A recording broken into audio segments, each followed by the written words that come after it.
Well, that's part of the reason I'm here is to see your library. Oh, okay. You just wanted.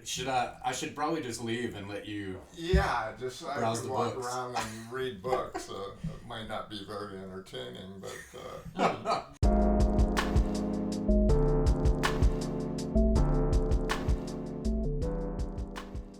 good to see you, man. Good to see you too. Been a while. We've been in since we were COVID time. Yeah. When we last met at my place. So Yeah, now we're unmasked. yeah, perfect, perfect. Of course, I'm not taking my mask off ever. So I'm trying to maneuver this crazy convergence of so many different streams where that led to you being here, like actually here sitting in my library here in North Carolina. Someone who wrote a book that years ago I sat down not too far from here and started reading and just fell in love with it. And now I've read it several times, another time in preparation for you being here. oh, And good. this, So you know the book better than I do. Yeah. That's excellent. but it's incredible to me to think how this happened. Like how we got to this point where you are actually sitting here like in this library that I'm used to being in alone. I love. Well, that's part of the reason I'm here is to see your library. Oh, okay. You just wanted. I should probably just leave and let you. Yeah, just I browse could the walk books. around and read books. It might not be very entertaining, but People can watch you. I've got Gramsci up there just over your head. okay. The prison Prison notebooks. notebooks. Yeah, Okay. yeah. So you can maybe explain some of it to people. Be happy to. Be happy to.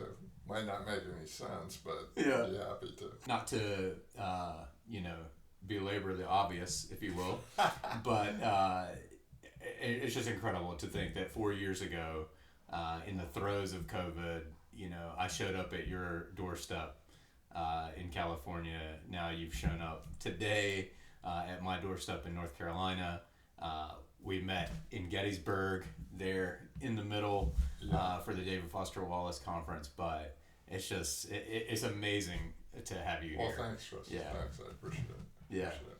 What has been going on in life for you these last few years? Novel Explosives was originally published by a fairly well-known publisher, Douglas Messerly, who had been the publisher of Sun and Moon Press. Oh yeah. The Sun and Moon books are probably a little before your time, Yeah. but I owned a pile of them, and Messerly had published the first novels of Paul Auster, Russell Banks, the first U.S. translation of Arno Schmidt, a pile of international writers were first translated into English not by Doug himself, but the first translations were published. At the end of the first edition of Novel Explosives, you see a long list of books that Messerly had published. And, frankly, the book wasn't written to be published. It was written to entertain a close friend of mine, Howard Stein, who was an absolutely great writing teacher. He was my wife's writing teacher at Columbia. Howard was one of the founders of the Iowa School. He's founded the writing school at the University of Texas. He founded writing schools all over the place. Yeah. And eventually Yale and then at Columbia. And Howard was quite a bit older than I was, but I first met him at a lunch. We sat down next to each other, and within like 3 minutes we were completing each other's sentences. And so Howard was important to me. He wasn't a teacher, he was just somebody whose knowledge of literature I really respected, and his understanding of good writing. One of the guys he taught at Yale, by the way, is David Milch. Not many people know that Milch wrote a novel, and he was studying mainly with Robert Penn Warren and others at Yale. But Howard was the one that was working with Milch on this novel. Of course, Milch at the time was pretty thoroughly blasted on heroin, so the novel got a little out of control. Yeah. And, we don't like novels that get out of control, right? No. We do like poorly behaved novels, which is a point we could probably come back to. That's actually DeLillo saying. I think that was maybe 2010. DeLillo said our novels are starting to be too well behaved, and I thought that was particularly striking. But and I think there is definitely a difference between out of control and poorly behaved. And finding that in your novel is that's the art. It's a high wire act. I mean, you go too far, and you're just going to fall off in this direction or that direction. And but in any case, Howard was slowly dying of pulmonary issues, and he'd read my first novel, and it wasn't quite to Howard's satisfaction, and there are reasons for that. I mean, the book is, one of the guys who read it said it was supremely entertaining, which is a good compliment. I suppose other writers might have published it, but in any case, what I was trying to do was keep Howard entertained, and I knew the kinds of things I couldn't do. Like, you can't write a lazy sentence with Howard. You can't write predictable sentences. I mean, we both called this pushing wood. That's comes from the poet Jack Spicer, making automatic moves in chess or in poetry or in prose is Spicer called pushing wood. So no automatic moves, no predictable sentences, nothing that you could read the first few words of a sentence and like autofill the rest. Right. Yeah. So writing something to please Howard was like about as high a standard as you possibly set.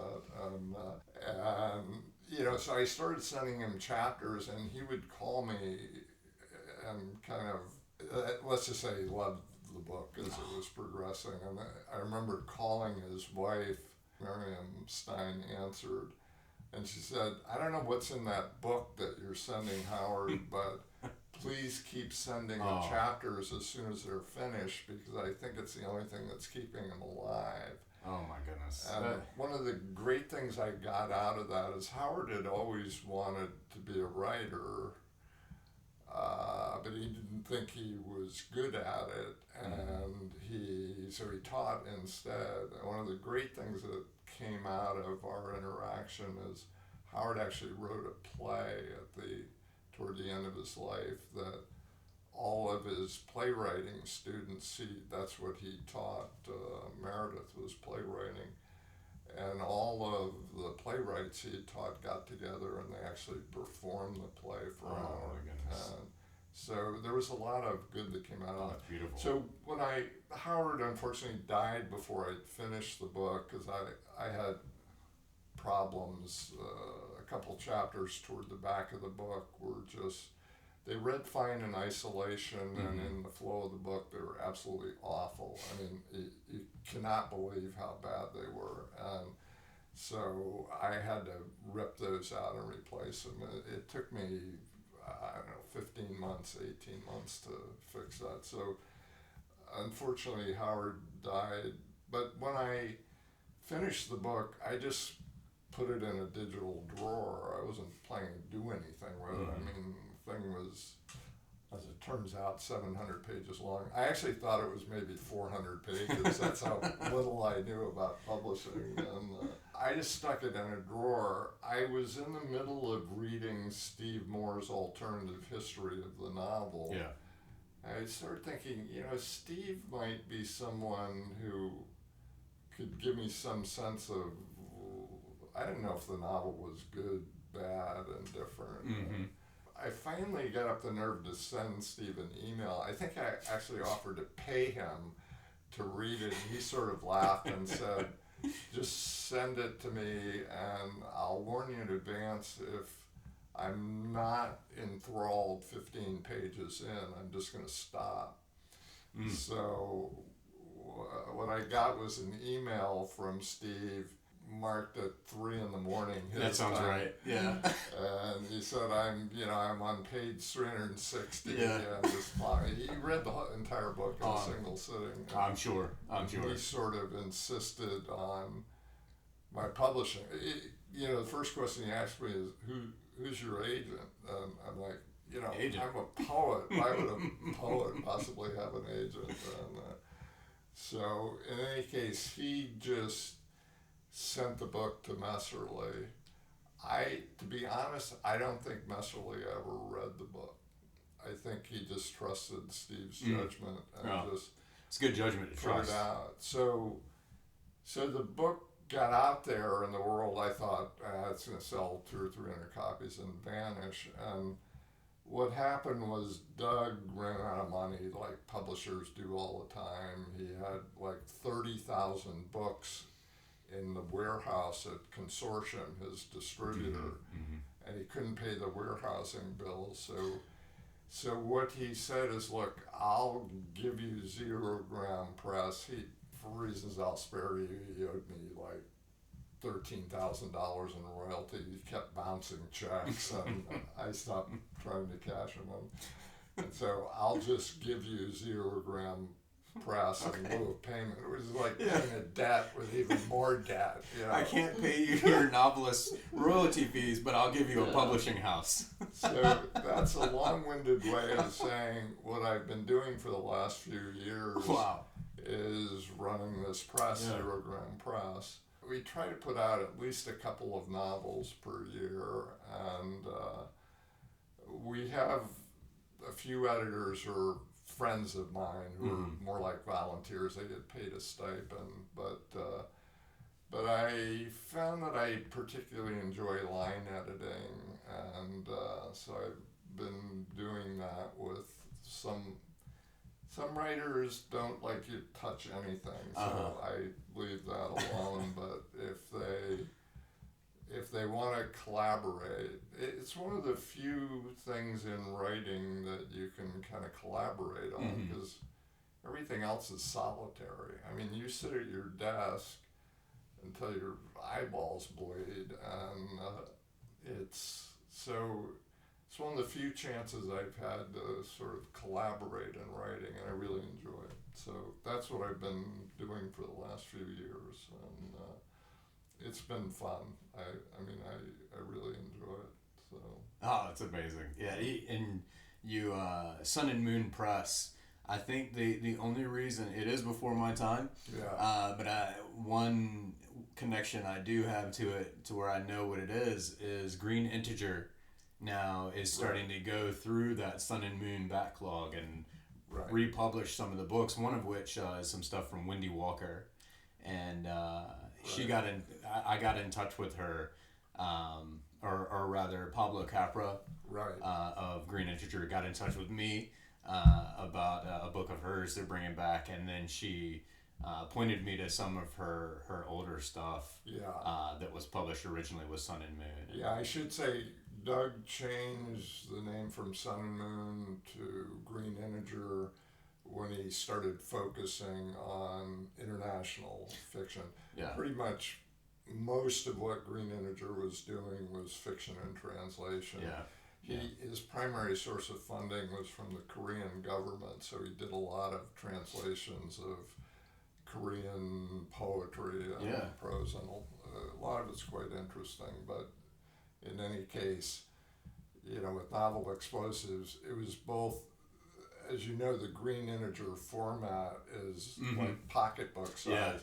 So it's like 3 inches by 5 inches. Yeah, I've got the two radio dialogues of Arno Schmidt.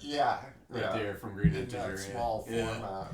It's a good idea because you can stick it in your pocket and walk off in the woods. It's like the Loeb Library classics. Yeah, exactly. But a 700-page novel and it's 6 by 9 is the so-called trim size of the novel, and you'd imagine what that would look like in a 3 by 5. Yeah, and I mean Stephen Moore. You mentioned, of course, my back pages, which was one of the reasons. It's like I can't just let Zero Round drop. I've got Steve's books, and as you know, we've published a few of them. Yeah. I'm getting ready to publish another book of Steve's. Oh, that's exciting. Yeah. So because there's been Donkey Days. Yeah, yeah, which I really enjoy because it's kind of gives you some insight into how independent presses worked back in the 90s, and Steve was there really during the heyday. Oh yeah. And I and a lot of my friends tend to collect Dalkey spines.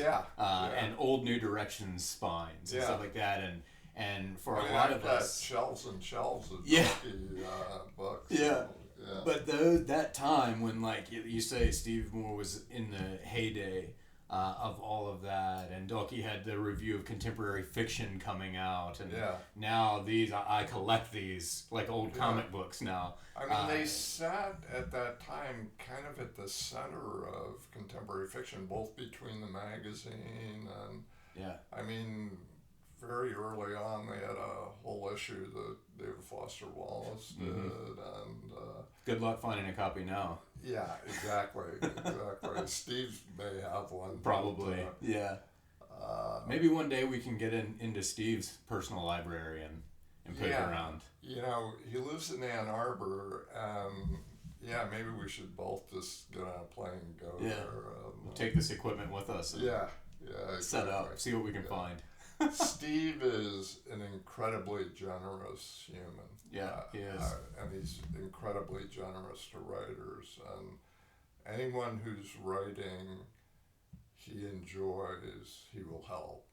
He, as you may know, he was a big help to Sergio de la Pava with The Naked Singularity. There's a whole one of my favorites. Story. Yeah. The first time I read that, I've never laughed so much. Some of the scenes in that book, I mean, and humor is hard to pull off effectively. Yeah, we'll have to talk about that. Yeah, and I know you talked about some of that with the I-94, I-95. I always want to say I-95 because I'm an East Coast guy, but it's I-94. That's a Chicago radio station. That was a bit of a crazy interview, but Jeremy Kitchen is a librarian who was cataloging, he was checking in books. One of the things that happened with Novel Explosives, for better or worse, it got a starred review in Kirkus. I don't know, I have no idea how that happened. I mean, some crazy reviewer enjoyed the book, and I mean, I frankly haven't read my own reviews of my own work since 1982.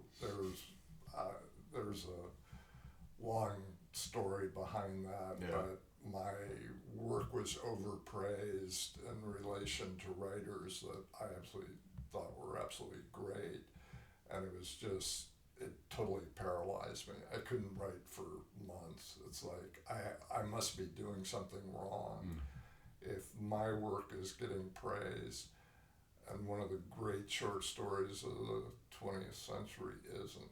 That was Raymond Carver's The Cathedral. Oh yeah. And it's like there's something wrong here. And I absolutely started over in writing. I mean, just stop and start again. Poets, as Rilke said, have to be eternal beginners. I think that's true of all writers. Yeah. You start with a clean sheet of paper, and that's all you got. You know, together with whatever experience and reading and whatever else you've managed to accumulate. But in any case, when Jeremy was checking in the book, he just decided to read it, and I mean, I guess he snuck it out of the library, and the book had sold into maybe 500 libraries, and the part of the book that particularly interested Jeremy was there are two characters in the book, Raymond and Jean, who are soldiers who've come back from the first Iraq War with a sort of vast knowledge of weaponry and little or no knowledge of anything else. They speak gun. They speak gun, native gun, exactly. And so in theory, I tried to do. Raymond was an artillery spotter, and in the first Gulf War, and I did as much research as I possibly could on what artillery spotters do, on how the communications work, and all of this. But the first question Jeremy asked me was, so what branch of the service were you in? And I'm like, oh my God, I'm going to get totally busted for completely blowing away artillery. He was an artillery spotter in the first Gulf War. I'm like, oh my God, I'm going to get killed. Jeremy thought the depictions of this was the Battle of Rookie Pocket, and which was Schwarzkopf's sort of feinting action to go up the Wadi ravine when he was actually going around the top of Iraq. And in any case, there was a big battle fought there and I went on, it was a lot of chat rooms where soldiers who had served were talking about the battle and what went on, and nearly all of the research came from the actual soldiers who had served there.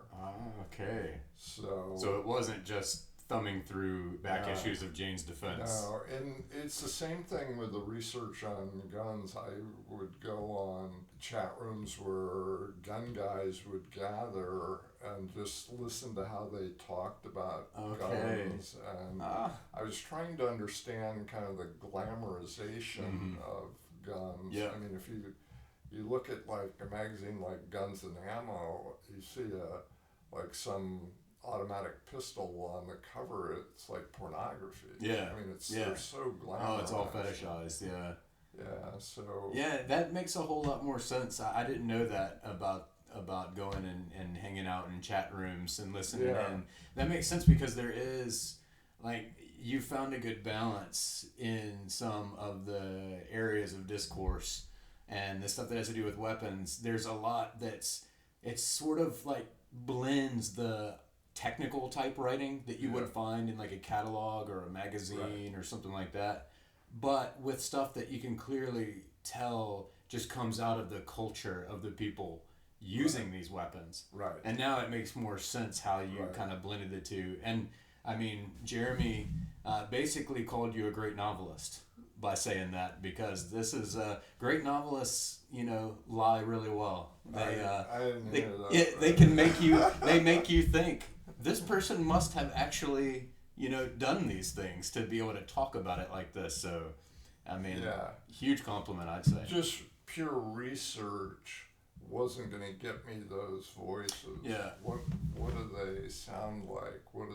How do they talk about the weaponry? I mean, virtually all of them wanted someone to walk up to their front door, so they blast them with some kind of weapon they had, and it's just, and a lot of the, like the load that's in Raymond's Mossberg shotgun, that sort of pistol grip cruiser, as it's called, the actual shotgun shells are loaded with something that one of the gun guys was bragging about, these like large ball bearing size, not birdshot or anything you'd shoot a duck with. Yeah. It's something to just put a hole right in the center. In fact, a fairly large circle right in the... Oh my goodness. And by the way, Jeremy Kitchen now has published his own novel. Right. Called Mr. Krabby, You Have Died. And it came out by what was originally, I believe, a Chicago-based press, but moved to Indiana, first to Knock. Yeah, I got one of the first 3 or 4 copies. Of Okay. that. Okay. Great. Yeah. Jeremy took care of me. Good. And as you know, Did he Matt send Booker, some ammo with it? Yeah, freeload or an artillery shell or something. Yeah, it's kind of funny because several of the people who've interviewed me went on to write novels, like Matt Booker, who just came out with his second. The DFW Society, and Matt sort of picked up on that Marxan form, and did his own take on it, which I really enjoyed. Those are both really enjoyable books. So and I wanted be careful you don't talk to me for too long. You're going to be sitting at that desk writing a novel. And, well, as it happens, I actually have a planned and set date later this year where I'm going to sort of change up the way I divide my time each day to make room for starting work on something that's been kind of boiling within me that I've got to get out, even if it starts with just entertaining a friend. Yeah. I mean, I finished my first novel on Friday, and I was done. I mean, toast. And I just stuck that in a digital drawer. And Saturday, I would do something else. I wake up Saturday morning with this voice in my head. And like the first sentence, the story of how I came to live in Guanajuato, fascinating. Yeah. Not, however, a story I'm particularly well equipped to tell in the very real sense, in the I'm sorry to be the one to break this to you sense that I myself have no idea how I came to live in Guanajuato. So all I did at the beginning was just listen to that voice. It didn't have a name. There was no plot. I had no outline. I knew that things could be written that way because I've read a lot about other writers' processes, and it was just sort of following that voice. I wrote a maybe 100-page blast of prose in a couple of months, and I wrote straight through up to the point where Raymond and Jean entered the novel. Okay. In fact, I'd written quite a bit past that, but when Raymond and Jean entered the novel, I'll come back to why that was important to me, but I'm like, I have Alvaro positioned pretty precisely. The way Guanajuato is where this character, Alvaro de Campos, has come to live. He has no idea how he got there. Alvaro effectively has all of his knowledge and no memory of who he is. He doesn't have a self. Yeah. So we start out the exploration of identity and self from someone who has all of his knowledge. That's all intact. He just has no idea how he came to accumulate that knowledge. What was the value system that he was working on? Because he seems to know all this crazy stuff about business, how preferred stock works, how anti-dilution formulas work. And, he can't possibly, and then he apparently has read a giant pile of philosophy. It's like, what sort of person was his prior self? And of course, the usual trope is someone loses their identity, they go in search of their identity. Yeah. And so I deliberately flipped that on its head, and Alvaro wants nothing to do with his prior self. He doesn't want to know. I mean, the gesture in the opening chapter is if somebody had given him a copy of his biography, he would have just thrown it out the window. He wants to start over. He wants to start the blank sheet of paper. A clean sheet of paper. Yeah. be one of those eternal beginners. And you can tell if you read the novel closely and you've seen Guanajuato, you know almost exactly where he is on the hillside. Yeah. And I had a map. I knew exactly. I just had no idea what was there. I mean, for all I knew, it could have been a glue factory or something, or some kind of garment manufacturing, or sweatshop or something. And so I'm like, my wife's name is Meredith, who I call Mare for various reasons, but in any case, the sea. The sea. Yeah. Exactly. Yeah. So. In any case, we're going to have to go to Guanajuato because I've got to figure out where this guy actually is. And so we drop our bags in the city and wander down to the Plaza de la Paz, which is a main area. And it's where the church is that Alvaro can see. He can also see a statue that's directly across the valley from him, the statue of El Papila, who was a sort of revolutionary hero in early Guanajuato history. And I said, well, okay, we have to go up that street, and then we have to turn right, and then it's about, it can't be more than about 30 yards down that street, because he can see a woman is hanging her laundry on the line, sort of catty-corner. He can see out his window. Mm-hmm. She's, this turns out to be the character Gabriella in the novel, who I happen to love. But I love the LIFO system. Yeah, exactly. Yeah, last in, first out.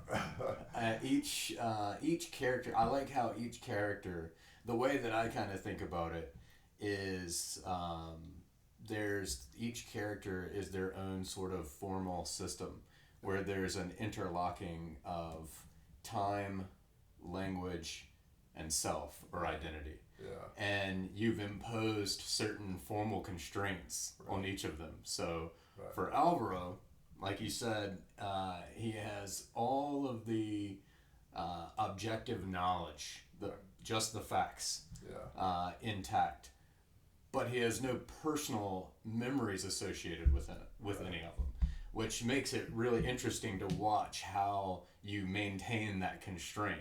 Yeah. Because he has this knowledge, but there's nothing personal attached to it. Then with Gabriella, it's the LIFO stack or the philo stack, first in, last out, and where she can only access her memories in that last in, first out. So she can follow the chain back, but it has to be a deliberate act. Yeah.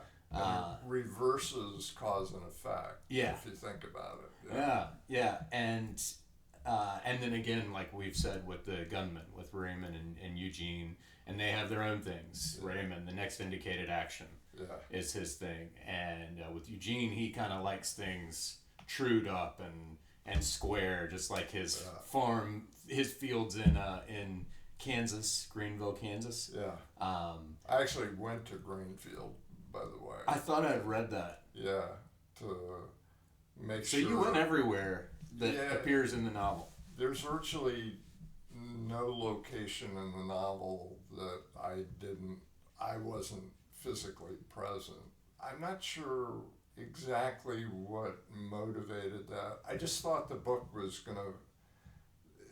is sort of crazy anyway, and I felt like it needed to feel authentic to me, at least. Whether it feels authentic to the reader is another thing, but it needed to feel authentic. So I had to physically experience the places and because I think if you describe a place and you haven't been there, description has to carry a kind of emotional charge. Mm-hmm.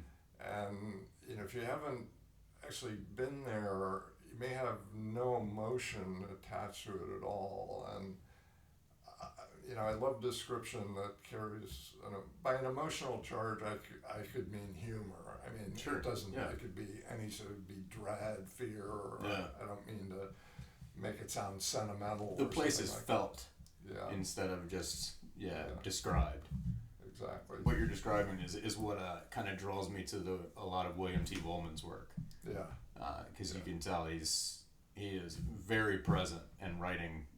Absolutely. Yeah, I mean, I have a whole shelf of Woolman. I've read all of Woolman, and Woolman is a master of writing in earlier language styles. It's just, I'm not competing with Woolman, if anybody's. Two different things. Two different things, aspirations that are both done very well. Yeah.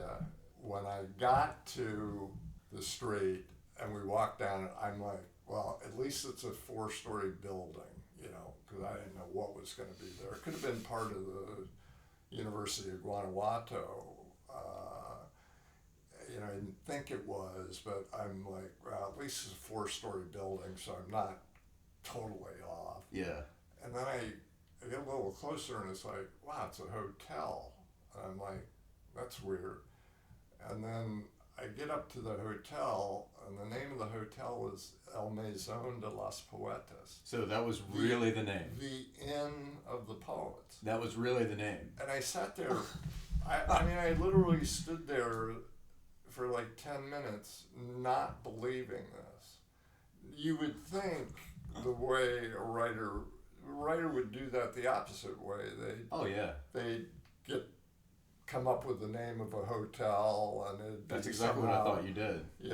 Symbolic of, poetry and all of this. No, it was totally the opposite. There were so many accidents like that that happened that, it's like the book was writing itself. I was like a bystander. And there was a huge number of these kind of accidents that happened. Who was it? Orson Welles said directing is presiding over accidents. That's what I felt like. Oh, that's wonderful. Yeah. It's incredible. I did not know that. I thought for sure that you deliberately chose that name. And then I'm for like, the hotel. Oh my God, I may have to actually write this thing. It's like that's just can't have happened. Right.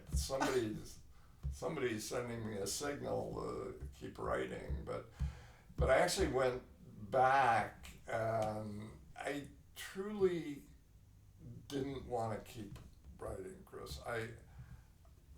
When I wrote poetry, I spent 20 years at it, and there's a long story behind the poetry, but when poetry gave up on me, which is Philip Larkin's term, when poetry gave up on me, it was worse than heroin withdrawal.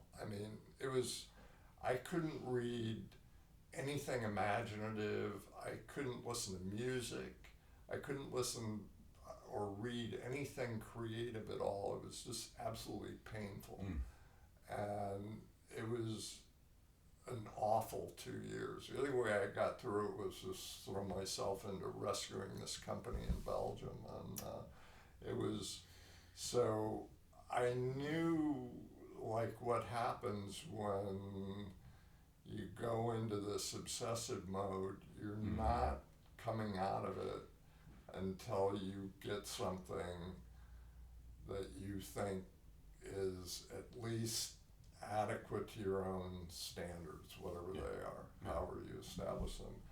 And I truly did not want to go back into that state. And it took me 7 years of 7-day weeks and nearly 24-hour day thinking. And keep in mind, I'm running a venture capital fund at the same time. We got do you sleep? Or billion. I slept very little. Yeah, I imagine. In fact, I ate very little, and I was very sick during much of the writing. I would get up from my desk, throw up, and then just sit back down and keep writing. And I had these blackout migraines where I'd get up from the desk and just collapse on the bed. I never missed a day of work. I just kept working, but I had little or no sleep.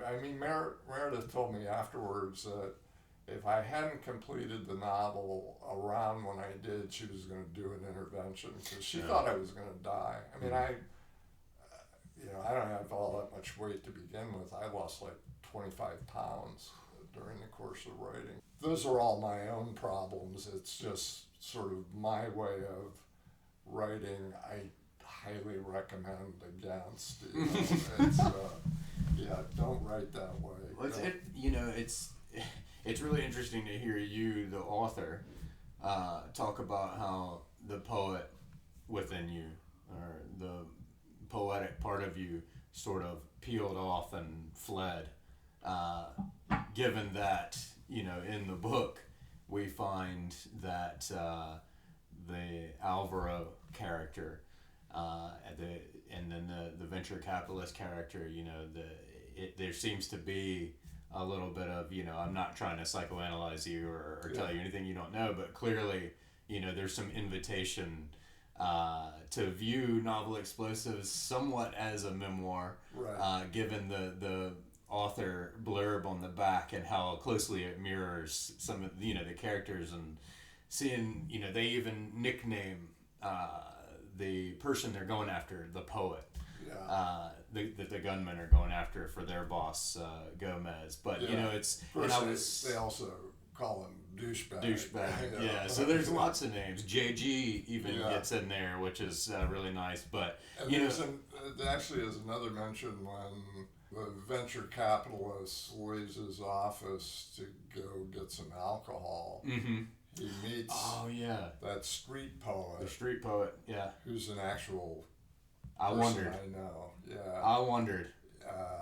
George Carlin and I were the guys who were supporting him. I didn't know that until long later. I used to eat lunch with Carlin, side by side at this restaurant. We virtually never talked, but I found out later that the two people who were supporting Wendell, his name was Wendell Berry, for the record, and George and I put up the money to publish a collection of his poetry. Wendell Berry? Well, not the not that Wendell Berry. No, exactly. Okay. In any case, yeah. Not the essayist and farmer. Wendell was somebody who'd come back from the Vietnam War pretty thoroughly damaged. Yeah. And it's funny how that scene, it seemed so authentic. Yeah, I thought to myself, this is real. This is definitely real. Yeah, he does say, Jim, my man. Yeah. So yeah. It's Jim. There we go. It's JG. It's the poet. It's the... Yeah, I wasn't making any attempt to hide the fact that there's a lot of my own experience behind that as a venture capitalist. Mm-hmm. What douchebag the VC is the person I would have become if I didn't have an ethical code. I had a very simple ethical code, which I can explain, which is that if an ethical action could be taken that would help the company I was working with or benefit our investors, because your fiduciary duty is to your investors. You can't dodge that duty. Mm-hmm. No matter how anti-capitalist I am, you can't avoid that. But I did nothing to benefit myself. A lot of people don't realize how we ended up with this enormous wealth gap in our country. It's something like 40 to 45% of our wealth is in the hands of 100 people and families, and that wealth gap isn't just growing, it's accelerating. It has exponential growth. If nothing is done about that at all for 10, 15 years, you're going to end up with the vast majority of our wealth in the hands of 30, 40, 50 people. That's just not sustainable. And I've heard you've mentioned about the financial illiteracy that most of us, myself thoroughly included, people understand how the capital markets work and all these derivatives. They speak an entirely different Yeah. language. I mean, the one author you'll see exploring that the best is Gaddis and J.R. And he uses all that business language, and J.R. is, man, he's got the jargon down. Oh, yeah. He knows Yeah. And of course, the true capitalists in the book behind this are eventually going to crush J.R. But, Yeah. but Well, I had a theory though that the VC or douchebag in Novel Explosives was JR all grown up. yeah, you could definitely think of it that way. I mean, But you've said that in the book, even you say the best venture capitalist of all time was Don Quixote. yeah, exactly. Yeah. Well, I mean, there's a saying from Carlos Fuentes, the Mexican novelist, that the best businessmen make the poets incursions on reality. And that's really how I thought of the way I did venture capital, which I always started with one or two people. I frankly thought the form of capitalism I was practicing was benign. I mean, we're making software and communications products that didn't seem like it was polluting the planet. There was only about 500 million in the entire system when I started. Everybody kind of worked together. Nobody thought they were going to get wealthy. I mean, a large fund at the time was, 30, $40 million. Now there's $2 trillion in the system. I mean, and a large fund might be a fund like Mark Andreessen has a single fund totally dedicated to blockchain, which is the technology that underlies cryptocurrency. That's well over $6 billion just for that one segment of technology. And what you don't see is venture capitalists collect fees, and the fees are 2.5% on a. If I ran a $10 million fund, my fees were like $200,000. Out of that, I had to pay, for an admin, office space, all of the travel, everything. I mean, my salary went from being good to being really bad. I mean, I think I was paying myself maybe $40,000 a year. It was a huge cut in pay, but I love starting companies and working with entrepreneurs, and I didn't think anything I was doing. Of course, I had no idea how the system was going to get so large and how bad it was going to be for the planet. I mean, we see these massive server farms now. These are all bad for the planet. What it takes to keep them cool. Just to keep them cool, you have these vast cooling tanks, and the tanks have to be flushed every few weeks. And I can tell you, a semiconductor plant is far worse. I mean, I'm sort of hesitant to get into all of the problems. Well, one thing we're getting into too is the very, very real sense of moral conflict that's in the book. Struggling to square your moral, your ethical compass with complicity. And this is something I deal with on a smaller scale, just being in IT, but then seeing some of the damage that it's doing. So it's like a twofold or maybe even threefold struggle that's going on in the book that's clearly from real life experience. The conflict, the tension between the poet and the venture capitalist. And then with each one of those, their own struggle in their respective fields.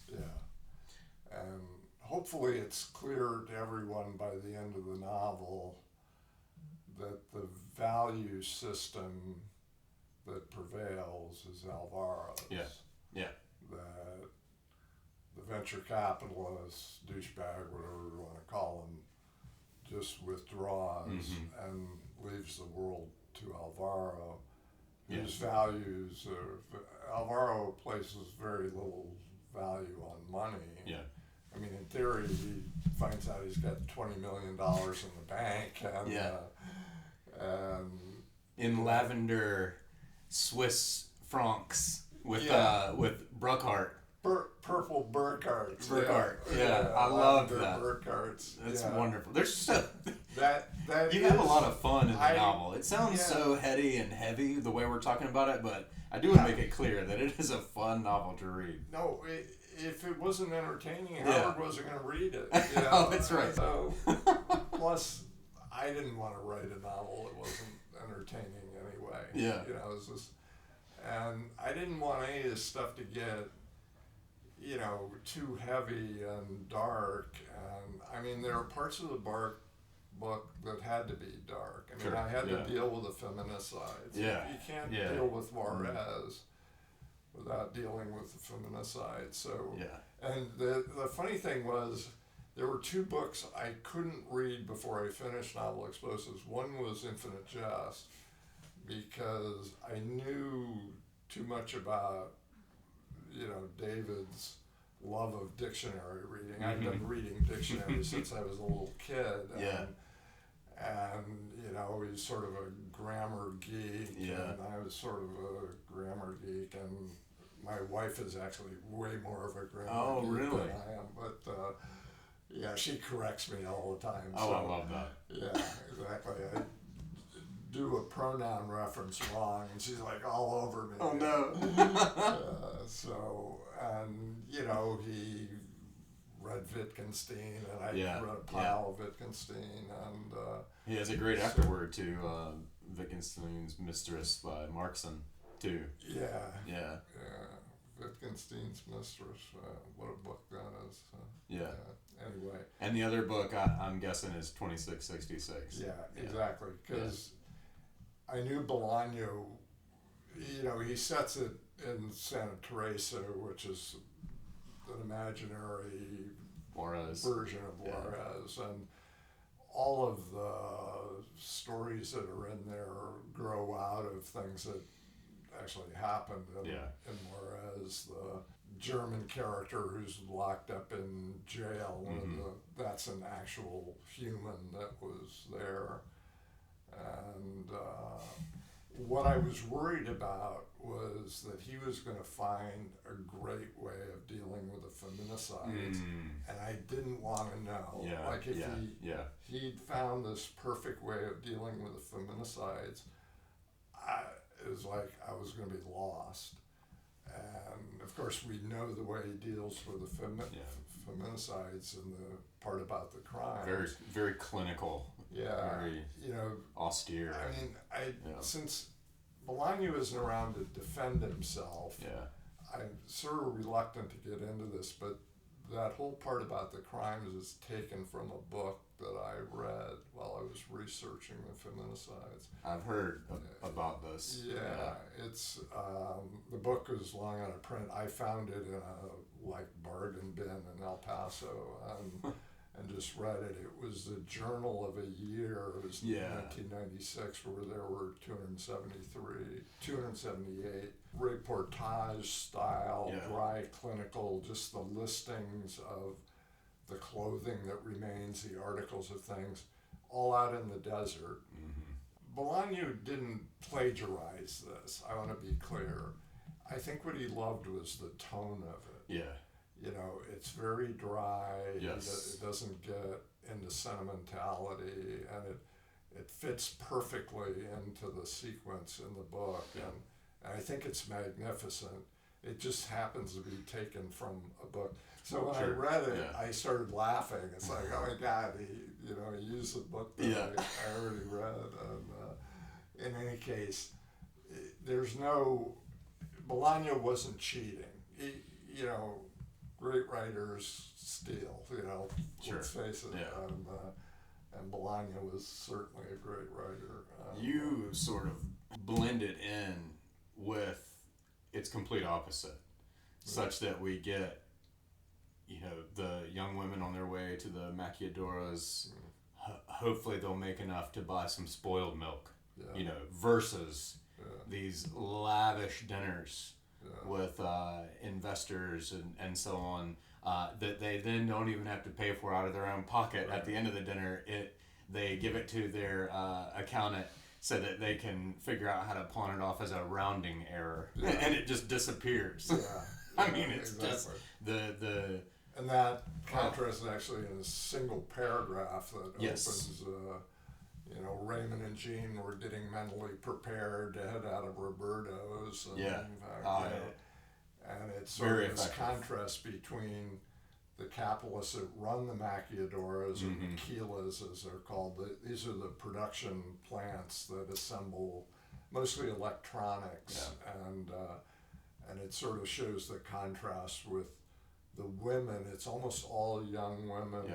Very small fingers, because these are tiny parts they have to, and so one of them is inserting Schottky rectifiers into something that has to do with something that has to do with, and you see a pretty stark contrast. And I happen to know the maquiladora system truly well because one of my companies built their product in the maquilas, and so I'd been down there to see the maquila plants, but when I went back to Juarez for the book, I went back there in exactly the year that I set the book.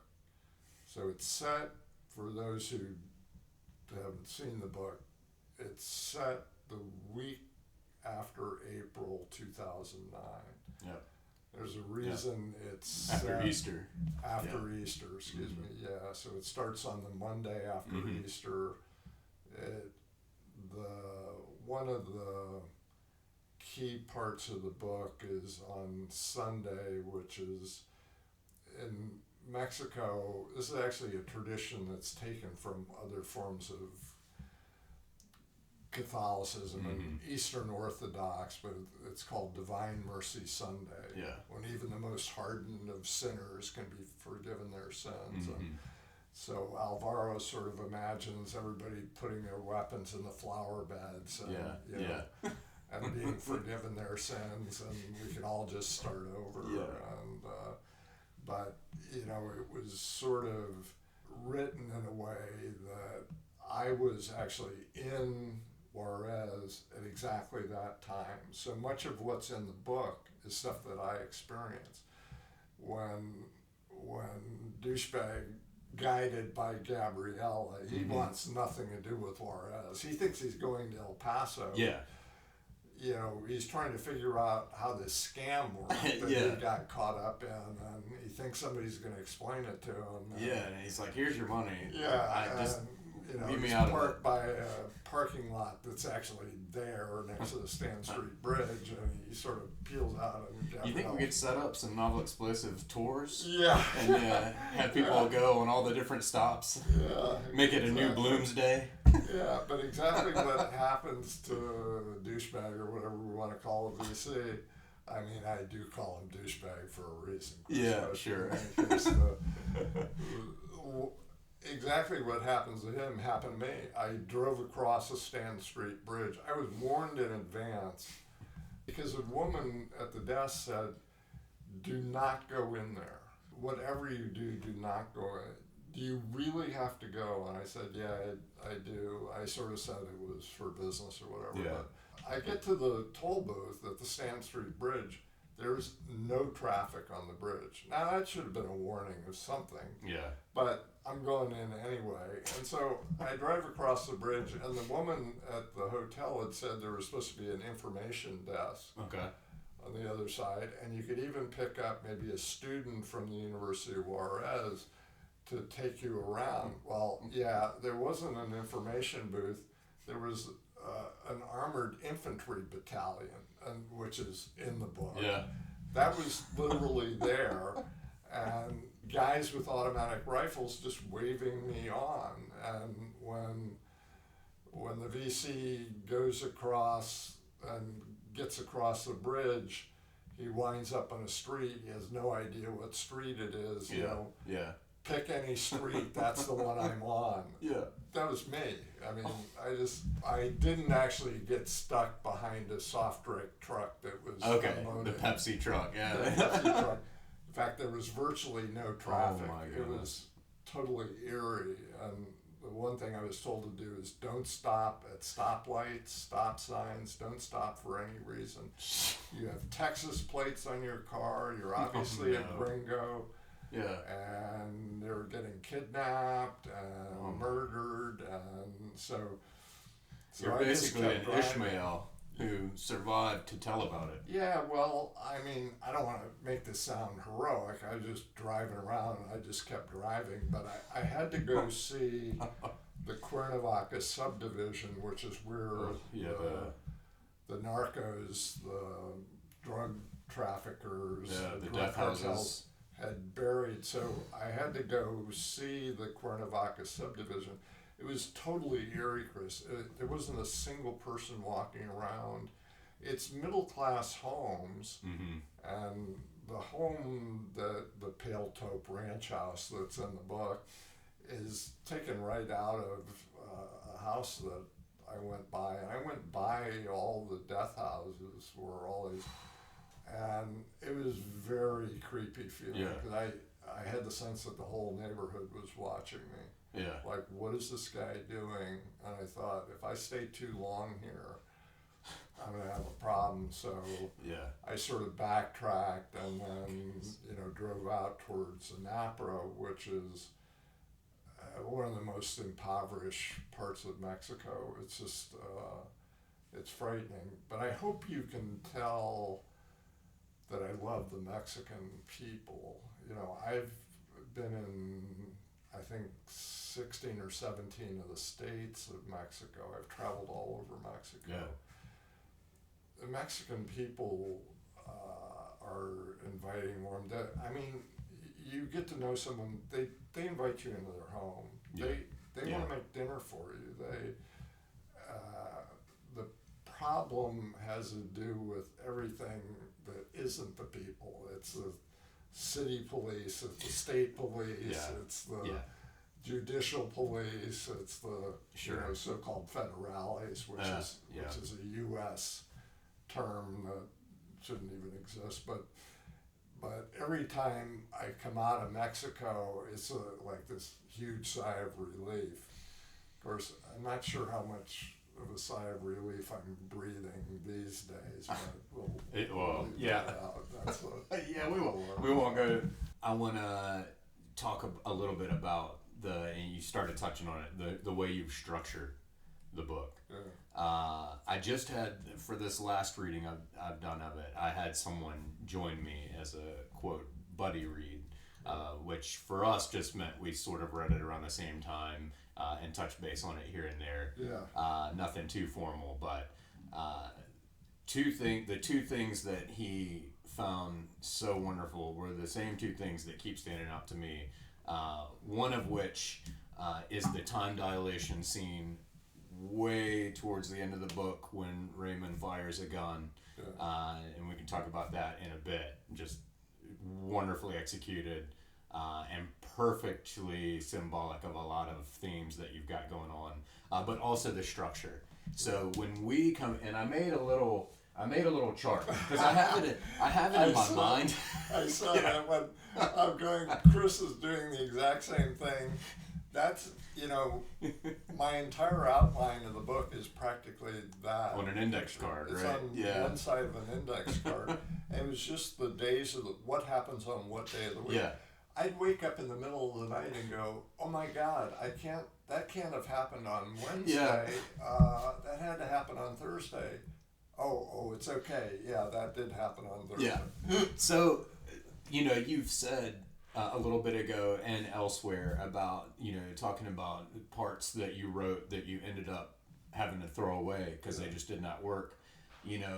For some people that may sound like a bombastic statement by an author to sound like, oh my God, whatever. But I can attest to the fact that it has to be true because it is very And my friend who just read it with me was commenting on how well and tightly structured and how it stays true to the different, because it's not just the structure like we talked about. Each character has a whole formal system that's got that braid of language, time, and self. So there are lots of constraints you've put on it, but they maintain throughout the novel. So it's quite a feat, but it also imposes constraints to the point where, like, you can't just write whatever kind of feels good here. Like, it's gotta work in the system, you know. It's not just plug and play. But yeah, so when we come into the novel, like we've said, just to set it up a little bit, it's the week after Easter in April 2009. When we come into the novel, the readers, we land on Friday the 17th. Right. And we've crossed over what I've drawn as this big black bar that I think of as either the Big Bang or the Singularity. Yeah. So it's for Alvaro, or Alvaro de Campos.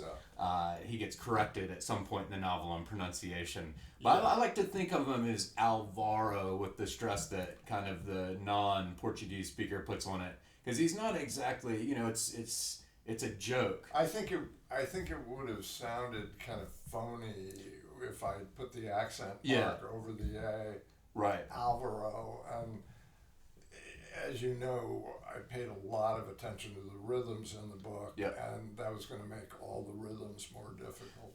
Alvaro is perfect too, because it has that chirality, if you will, where he isn't superimposed. Neither here nor there. Yeah, exactly. So where we come in for the Alvaro character, this is sort of his Big Bang coming into being, birth in Guanajuato on Friday. So we sit with him for a couple of chapters, start to get into his voice, and the first person that came to my mind the first time I ever read it was, it sounds a little bit like Bras Cubas, right? Like some of the things he said about, it's impossible for me to be a 50-year-old person without some kind of history, or it just had that kind of, but then it went on as very much its own thing. But I mean, only you would spot that. That book was a huge influence. Well, okay. Yeah, I mean, I read it in Santa Fe, New Mexico on a trip, and it floored me. I loved it's wonderful. I've read both the translations we have, the Epitaph of a Small Winter, and then also. So if you hear echoes of the tone of Bras Cubas, that's in me. We start to get. For those who don't know the Bras Cubas, maybe you should explain the novel itself. Because it's kind of unusual, a Brazilian novel from. Yeah, here we've got a Brazilian novel. And it's still read in school there. Yeah. I work with a lot. 1880s. Yeah, so 1888, I think. And it is still a classic there. I work with a lot of people from Curitiba, and they have affirmed that yes, we read this in school, and everybody loves it. I mean, it's 1888, and it works just as well in 1988. Yeah, for sure. He's narrating from beyond the grave. It's like a post-structuralist novel written in the 19th century. Yeah. I mean, it's incredible. It's short, by the way. Very short. Yeah, so everybody can just read that. Yeah, so for a moment, because in that, and this isn't giving anything away, because right from the first page, he's dead. Yeah. Your narrator has died. Yeah. And so I thought, okay, maybe we're doing the same thing. Not quite. It's a little bit of it kind of flips it on its head. It's more that the narrator has come into being. Yeah. So anyway, we land there on Friday, but then we back up all the way to Monday, and we're with the venture capitalist who's struggling to write his memoirs in his office in California. Right. We're with him for a couple of chapters. Then we go slightly forward in the timeline, but not all the way to where we started, to Wednesday, which kind of humorously is tax day that year. Yeah. And there's a lot of good, amusing statements there. So tax day. Raymond's forgotten that was taxes. So that this gunman working for the Juarez cartel is Worried about filing his taxes. And tax day also, furthermore, is sort of sandwiched in between Easter and Divine Mercy Sunday. So there's a lot going on. Anyway, so we start here, go all the way back here, move slightly forward here. Now, once you've established these three threads and three perspectives, they all move linearly from that point. However, what's so amazing is that singularity that happens between Thursday and Friday.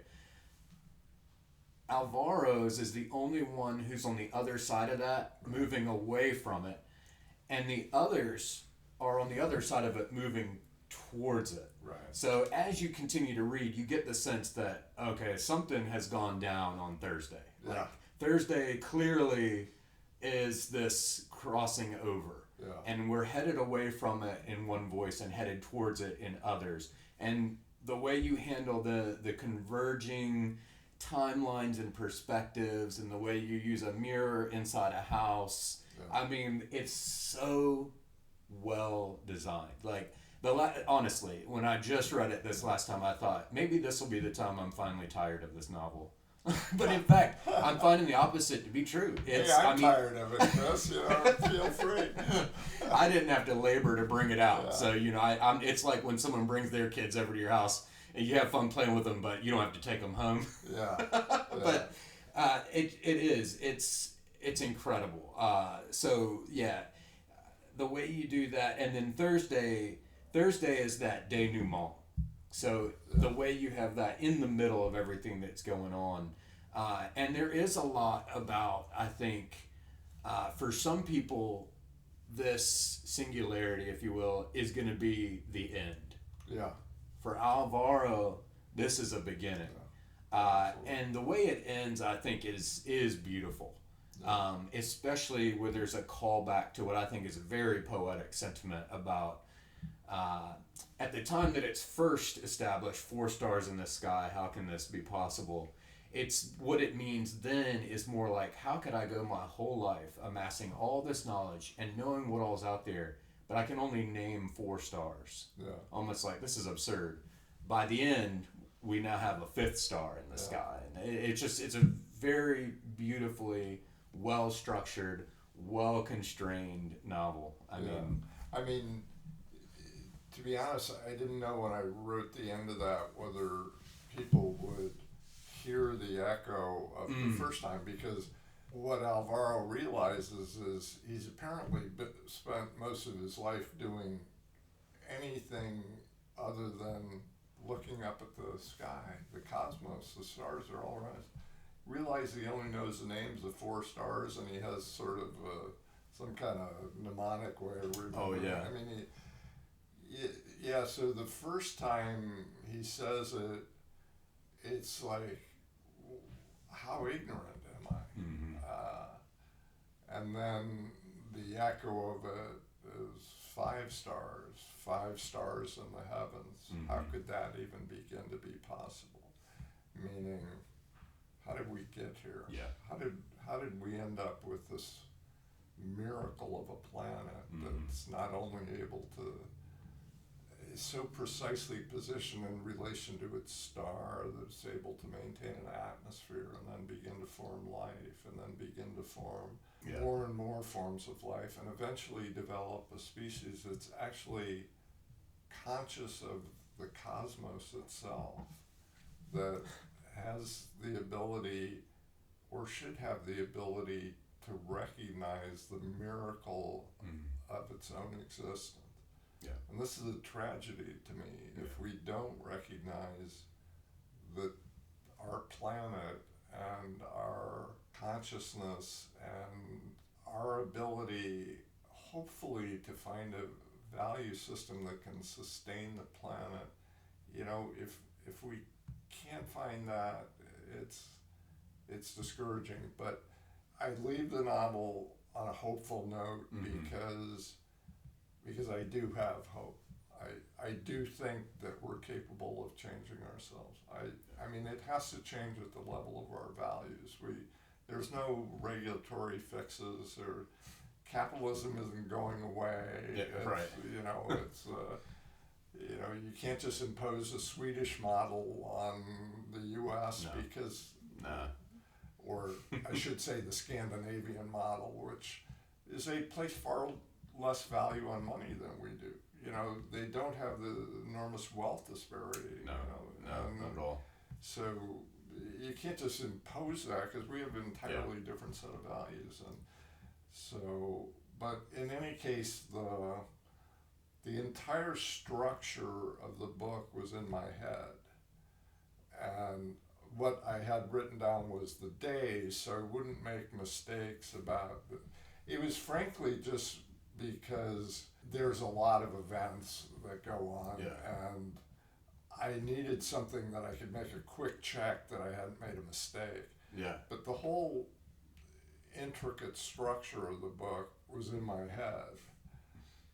I didn't want to know anything about how a particular part was going to be written, because if it didn't feel surprising to me, it wasn't going to surprise the reader. And I love books that you sort of go into a section maybe thinking you know what it's going to do, and then it's like, wow, it did something totally other than what I thought it was going to do. Yeah. So I didn't want to know anything about how, I'll give you an example of that. And when Douchebag gets through his little party at the Tienda in an opera, which is one of the places where I show sort of my love of the Mexican people. They close the store and throw a big party. He's driving around with $20 million in Swiss Burkharts in his trunk, which he doesn't even bother to lock. He's got so much money that 20 million is like a rounding error to him, and so and he carries around mountains of cash. Anyway, and all the kids are having the candy, the chocolate bars, and there's that echo of the. I don't know if you remember the ice cream children from the big explosion scene. Oh yeah. So the ice cream children are kind of echoed with the child who feels like he's been left out of the party, and he's asked, "What do you want?" Because frankly, Douchebag wants everybody to be happy and pleased, and he wants hell out of ice cream. So they go get him an ice cream sandwich, and everybody has this party, and then, but eventually he's looking for Gabriella, who he somehow managed to lose along the way for reasons I'll spare you. And so he drives. This is actual geography, and if you go to the top of the valley, you look down over Napa, and it's laid out in this total grid, and it is literally looks like a giant tic-tac-toe game or a crossword puzzle that's been cut off by the fence, the border. Yeah. And that used to be, Napa and Sunland Park used to be one thing. People from one side of the border went to school, and it was all just called the Napa. Sunland Park came after they put the border there. But in any case, he ends up going up on the Lomas de Palaio, and there's all kinds of stuff that goes on as he gets up there. But eventually he makes his way up to what's actually up there in Lomas de Palaio looks just like a concentration camp. It's got guard towers, it has razor coiled fencing, all the houses have been destroyed, and there are historical, political reasons for this, but he eventually sees a light in one of the windows. He first pauses to take a leak, by the way, sort of deflate the, because I wanted to sort of restart from a sort of low point. Yeah. And then he goes up to the window and looks in. I had no idea what was inside that window. Everything that happened inside that window is something that the book wrote. I mean, I was going to put it that way. Yeah. Obviously, I had to learn about scalpels and various other things. But, you know, I knew absolutely nothing about what is that sterile white light? What is that coming from? And so that's just a small example of my not wanting, having the entire structure and knowing what needed to happen. I mean, I knew when I wrote the bit about, you know, douchebag was a bill collector, and that was something I actually did when I had all those jobs. I started working full-time jobs when I wasn't legal, you know, you had to be 15 and a half to get a work permit in Maryland, and I worked as a dishwasher for $1 an hour, I caddied, I did anything, but that was one of the actual jobs I had as a bill collector. Now, I didn't actually behave the way, but he's, as a true capitalist, he's just going to extract that money out of that woman, and Howard called me right after he read that, and he said, that guy has to meet the devil. He has to meet the devil, you know, and I said, I got you covered, Howard. I have no idea how I'm going to write it, but... there's one thing with the structure of the novel that happens right in between, I think it's about chapters 20 and 21. Okay. And if I'm following it correctly, the sort of the end of 20 points ahead to the ending, and the beginning of 21 points back to the middle. And this comes just a few pages after you've talked about chirality. Yeah. And if I'm following everything correctly, it seems like the book was written somewhat modeled on a Mobius strip, and that moment at 20 and 21 seems to be the twist in the Mobius strip. Yeah, it is a Mobius strip. Okay. That is a structure. I mean, it circles back on itself with a twist. I mean, it's two people who, the exact same person, but not the same selves. And the journey of the book is going all the way around the strip once and landing on the exact opposite side.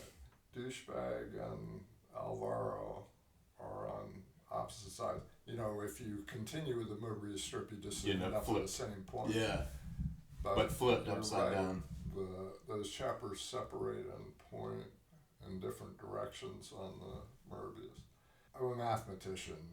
It's natural that some of that was going to get into the way I thought about building things. But again, I had that whole structure in my head. One of the reasons I was afraid to stop writing was I thought the whole structure might fall apart, because it's really intricate. I mean, I'm not just talking about the little...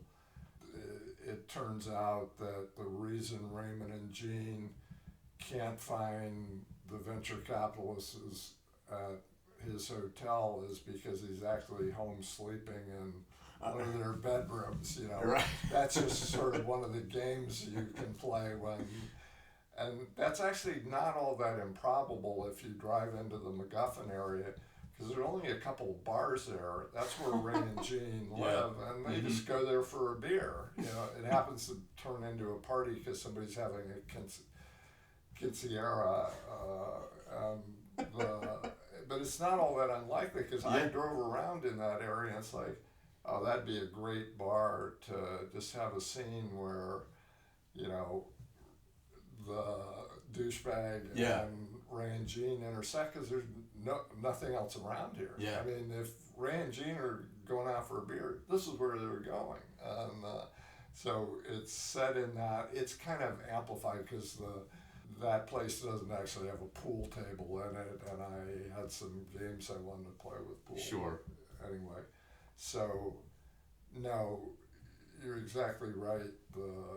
I could go through the whole book and show you how the Mobius works, but that is how it's supposed to work. Yeah, it's just, again, I mean, I wanted to bring that up just to continue to make sure it's clear that there are a lot of constraints going on, and you can, but also at the same time, you can read it without even trying to look for that stuff, Right. or without even being aware of it. Just as I did the first time I read the book, I had no idea. Right. You know, and well, it's funny when I finished it. It's like you can read this just for entertainment. Yeah. I'm not putting any philosophy in there that isn't explicitly stated. I actually put in a Wittgenstein language game so you can get a bit of a sense of how Wittgenstein's language games work. I wanted the book to surprise me. I also wanted everything to be as challenging to write as possible. I mean, the other writer I know who did this is Gaddis again. You know, Steve had told me that Gaddis would just do anything he could to create more difficulty to avoid falling asleep at the keyboard, is the way he put it. And as you know, he spent 14 years or whatever it was on JR. And I mean, I admire the recognitions. I think A Frolic of One's Own is a wonderful book. Yeah. But JR is one of the great characters in literature. Oh, I totally agree. And you can tell Gaddis absolutely loves JR. But in any case, I have a lot of people, by the way, that tell me they tried the recognitions and just hated it as their only Gaddis, and I'm like, why don't you give JR a try? And I 9 times out of 10, they're like, oh, this is wonderful. Never read anything like this before. If you can sort of make it into the beginning, through the opening, and you have to let go of certain needs that I think we have with conversation. And eventually, you start to catch on and can figure out who's talking. But exactly. Well, I mean, each of those characters has their own concerns, and I mean, I kind of amplified that. And it's a small cast, though. I didn't want the reader to have to remember a large cast. So, but each of the characters needed to have their own structure, their own what I call way of standing in the world. That has to do with my own philosophical writings, but I'll spare you. There is my own philosophy underneath the book itself, which at some point I probably would try to explain, but I'll spare you that for now. I did do a talk on that. In fact, the first time I met Joy Williams, I knew someone was writing a review of Novel Explosive. I had no idea who it was. And I was giving a talk at a Gaddis conference on JR, specifically on what he called conspiracy of language. You know, all that language is used to sort of hide what the capitalists are up to. I mean, if we're all basically financial illiterate, how are we supposed to decode what these guys are up to? We can't even interpret it. We don't know what they're talking about. And that's a large part of the way vast amounts of wealth have been extracted from the system by insiders in the system. And I was one of those insiders. I mean, I could literally have made in the billions just by doing 4 simple things that would have taken a half hour. How can you make $2.7 billion in a half hour? You know, I knew within 2 weeks when the economy was going to come unglued. I mean, I had so much information about, but since I did nothing for my own gain, I mean, I frankly think some kind of ethos like that would help. Like if a bunch of CEOs came out and said, we're not going to take compensation of any more than, let's say, 10 times what the average employer. That's how things worked in the 50s. I mean, CEOs were paid maybe 7 or 8 times what the average worker. Now they make 500 times. They make 1,000 times. They make, and we all say, well, it's a competitive market for CEOs. They get paid what they're worth, and well, how much were those bank presidents worth that brought down our entire economy? Zero. And did they get penalized? No, they all left with $100 million parachutes. I mean, I found pretty much everything about the way capitalism has been practiced over the last 50 years completely infuriating. And it's destroying our planet. Just two things are going to overwhelm our drinking water. I was asked to build a model for this by the EPA in 1974. They knew absolutely nothing about the environment. I mean, they were only 4 years old. So I read a pile of environmental stuff, built this. All they cared about was when we were going to run out of oil. And so I put a few other things in the model, like the obvious things, carbon dioxide and methane, and then a few of the forever chemicals. And the results were like, oh my God, the doubling rate of plastic. There's 1 trillion tons of plastic that have been dumped on the planet as of about now. Half of it was dumped on the planet in the last 13 years. And the rate at which microplastics is growing is not like a doubling rate, it's more like a quadrupling rate. It's like Moore's law, but logarithmically. Yeah, it's we're not built to internalize exponential growth because everything in the natural world grows linearly. The trees all around us, and frankly, we can sustain linear growth. I frankly think we could grow our economies linearly because the population has been growing linearly since the last 60, 70 years. And why does, but people don't internalize exponential growth very well. I mean, if I say something grows by 5% per year, well, what's wrong with that? That sounds kind of innocuous. If I say, well, 5% per year means the amount that we have now is going to be double that in 14 years. If we only grow by 1%, I mean, we sort of think we need to grow our economy by 3, 4, 5% to be competitive and have full employment. If we grow by 1%, it takes 70 years to double.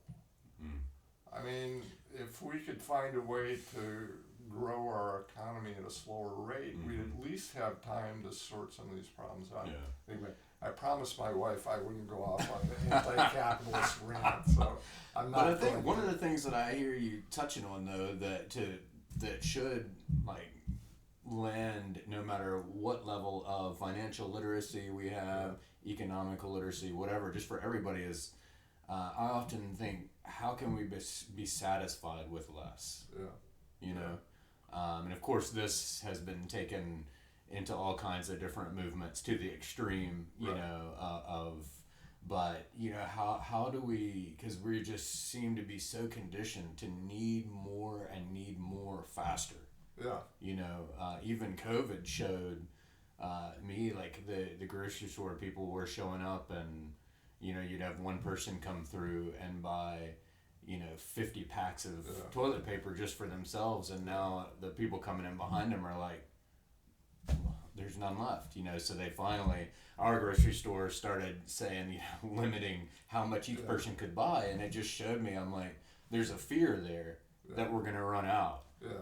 And some other things that are rooted, but like, how do we get ourselves to a point, and I know some of it is trusting each other and working together, which is not in our blood, not in our heritage, but how do we... Rugged individualists. That's, I'm going to fend for myself. Code, but how do we get to where we're satisfied, content, with less, or with, just like you're saying, slower, sustained growth. Slow it down. And that's tough, because everything in the culture is going the complete opposite direction. I mean, and that's what I meant earlier when I said I really resonate with a lot of stuff in the book because the venture capitalist is complicit in the system that he's in conflict with.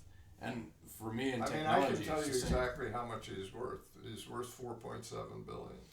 That's how much I could have made through 4 simple actions. People have no idea how much wealth gets extracted right out of the system itself by insiders who simply have more information. They know how the financial system works. They know all the language. They know how derivatives work. Does any outsider benefit from that? No. There's a single individual who's made over $1 billion for 40 straight years. And he's one of the wealthiest people in the United States. He pays no taxes. No one in my position pays taxes, Chris. No one who has access to the kind of wealth pays much of anything in taxes. The fact that the wealthy sort of pretend to care about the tax rate, I laugh every time I hear that. You don't pay any taxes anyway. Most of the money gets funneled into offshore companies, mostly in the Caymans. You don't pay any taxes until you repatriate the money. And there's no reason to repatriate the money because you can just borrow against the assets and you don't pay taxes on a loan. This is crazy. Of course, my tax lawyer thinks I'm the one who's crazy. She told me, Jim, you don't have to pay any taxes. Yeah, so what? And I ran some numbers last night. You pay more taxes per dollar earned than anyone in the United States. I was like, well, that's cool. And Diana's like, I give up. You're impossible. That's part of how the Marxist thing I was getting ready to say, there's a lot of paradoxes attached to you in your book. There's word of a couple of the things that I did to not benefit myself kind of got around, and everybody started calling me the Marxist. And okay, I am not a Marxist. I am opposed to capitalism as we're currently practicing. But there's no systemic change. There isn't an alternative that I can think of. I don't think we can just impose this Scandinavian model. I don't think this can happen at the level of our politics. I think it has to happen at the level of our values. We have to learn to value things that are beneficial to the planet and not harmful to the planet. And don't buy your kid a giant pile of plastic toys. The plastic is destroying the planet. It's literally, we all have a plastic teaspoon's worth of microplastics in our brain, if you can imagine. And in the next 25 to 30 years, it's more like a quadrupling rate. We're going to end up with like 30 plastic teaspoons worth of plastic in our brain. As I put it, it's going to be a little late for consciousness raising because there won't be any consciousness left to raise. So anyway, not natural anyway. If you don't laugh about some of this stuff, you're totally nuts. So anyway, you hit on something though. Because what you just said about the capitalist model, clearly the one that we have now isn't working. But what's the alternative? I often think the same about governmental models and political models. Like, clearly it's not working very well. But like, what's the alternative to democracy? And I think you've hit on it though. Instead of looking towards these grand governing systems and trying to use those to help police ourselves, it has to be at the individual level with our values. And that is clearly a big part of what comes out of this singularity of the Gomez house on Thursday, on the Thursday singularity, on the other side of it. I wanted to show one example of a possible change in values. Yeah. But this wasn't like, I'm going to write a book about changing capitalism or something like that. That's not at all what the book wrote itself. I mean, let's face it, I spent so much time waiting. I mean, many of those paragraphs, and I'm not talking about the long paragraphs, many of what appear to be easy paragraphs took a month or two to write, because I would have a pile of language, and it's written more like a mathematician would solve a theorem problem. And, I would just like wait for this windfall moment when, okay, I know how all this comes together. Yeah. And then I would just breathe it out. But it could easily take a month of like messing around with. If you try to force that, Jimenez, the Spanish poet, makes a differentiation between voluntary writing and involuntary, and involuntary is always the best. And, what I was looking for was that involuntary writing. I was also, 3/4 of the effort was expended on trying to make it sound effortless. Yeah. As a spontaneously You did a great job. Of the head. It's like, wow, this just came off the. Yeah. I mean, Joy Williams called me one time and said, "How the hell did you write this?" And, so that was just a lot of work, Joy. Don't worry about it. And I have to say, when I first read it, I thought the same thing. Like, I thought, because it came off like someone was just riffing. Yeah. And then I remember thinking, like, how is this possible? And then I'll skip over to, we got in touch through email. Yeah.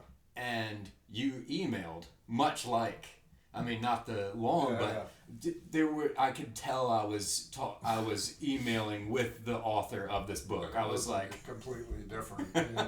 I was like, he writes like a novelist, and like this novelist. And then the couple of times we spoke on the phone, and then finally spoke in person years ago, I was like, oh, there's no doubt that this is him.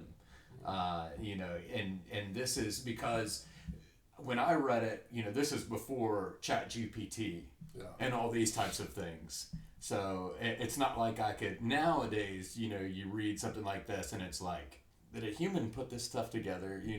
So it's even more, to me, even more a testament of. So you might look at it and say, AI could have written it. I think that some people who would read a book like this now, today, could think it was assembled. Yeah. I did try to AI proof the book. Well, I know a lot about. I've been studying artificial intelligence since the '80s. So, do you think AI is good at humor? Do you think AI could make you laugh out loud? Computers are not good at humor. No.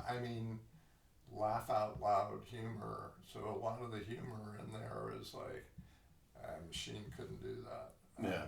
There's a lot written in there that I thought a computer couldn't possibly do.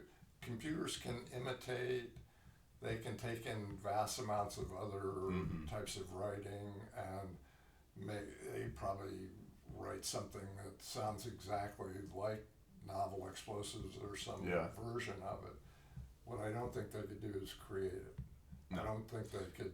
Computers don't live in the world, and they have a hard time with humor because they don't live in the world.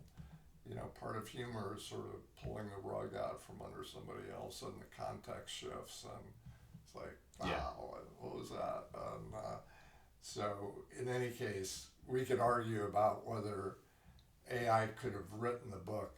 Obviously, all the research that went into that would have been easy for a computer. Actually writing it, I don't. Somebody said a computer couldn't write Shakespeare. Well, of course it could. It just couldn't have created Shakespeare from scratch. Yes. There's a this difference. Is a good. Yeah. Yes. Look at a book, and anything that's already been written, computers can write something similar to that. Whether the two of us would probably recognize where the AI was getting involved, but who knows 20, 30 years from now whether. And let me be clear too that I am referring not from my own perspective, but I could see a lot of people today who have sort of grown up more with AI being in the conversation and so on, looking at it and just thinking with all these different areas of discursivity and things like that, you know, a person couldn't possibly have put this together. Versus my own experience, I'm coming more from the other side, meaning it had to have been a human. A human had to have been involved in this. Hopefully. Yeah. Hopefully I was involved. I Maybe you were. recall being there when it happened, but yeah. But yeah, I think you're right. I don't think it can start. It can't start up from scratch. That is a key difference. Now that you've put novel explosives into the world, it can be consumed as data and trained and run through the machine learning algorithms and so on. But computers are extremely good imitators. They're not good original creators because there's something intrinsically human about the ability to connect disparate materials that have never been joined together before in that sort of windfall moment, if you've ever had that, where suddenly, in fact, often you know, I can solve the problem. I haven't actually solved it, but I know how to solve it. love We've those done moments. that in programming all the time. My whole career. And, you know, I live for those moments of, oh my God, that's how these connect and fit together. I've had so many nights when I'm falling asleep. I've been working on something for days, weeks, months, and all of a sudden, I don't know the exact solution, but all of a sudden, it's that moment. I know I can solve it. And then I can sleep easy because, or I have to get up and do it right away. But I think to myself, tomorrow I'll have this solved. I know what to do now, and I'll go in and within a couple of hours, there's the path. There's a lot of times I couldn't wait. I had to get up in the middle of the night and write out the solution. But in any case, and you know, I have to bring up Douglas R. Hofstadter because one of the early alternative titles I gave to novel explosives was Time, Language, Self, An Eternal Golden Braid. Kind of like Gödel, Escher, Bach. But, you know, Doug Hofstadter loves two things that we've talked about. And one of them is he loves constraints, like difficult constraints that lead to creation and discovery, which should be paradoxical. Like constraints, as we sort of initially perceive them, mean stifling of creativity.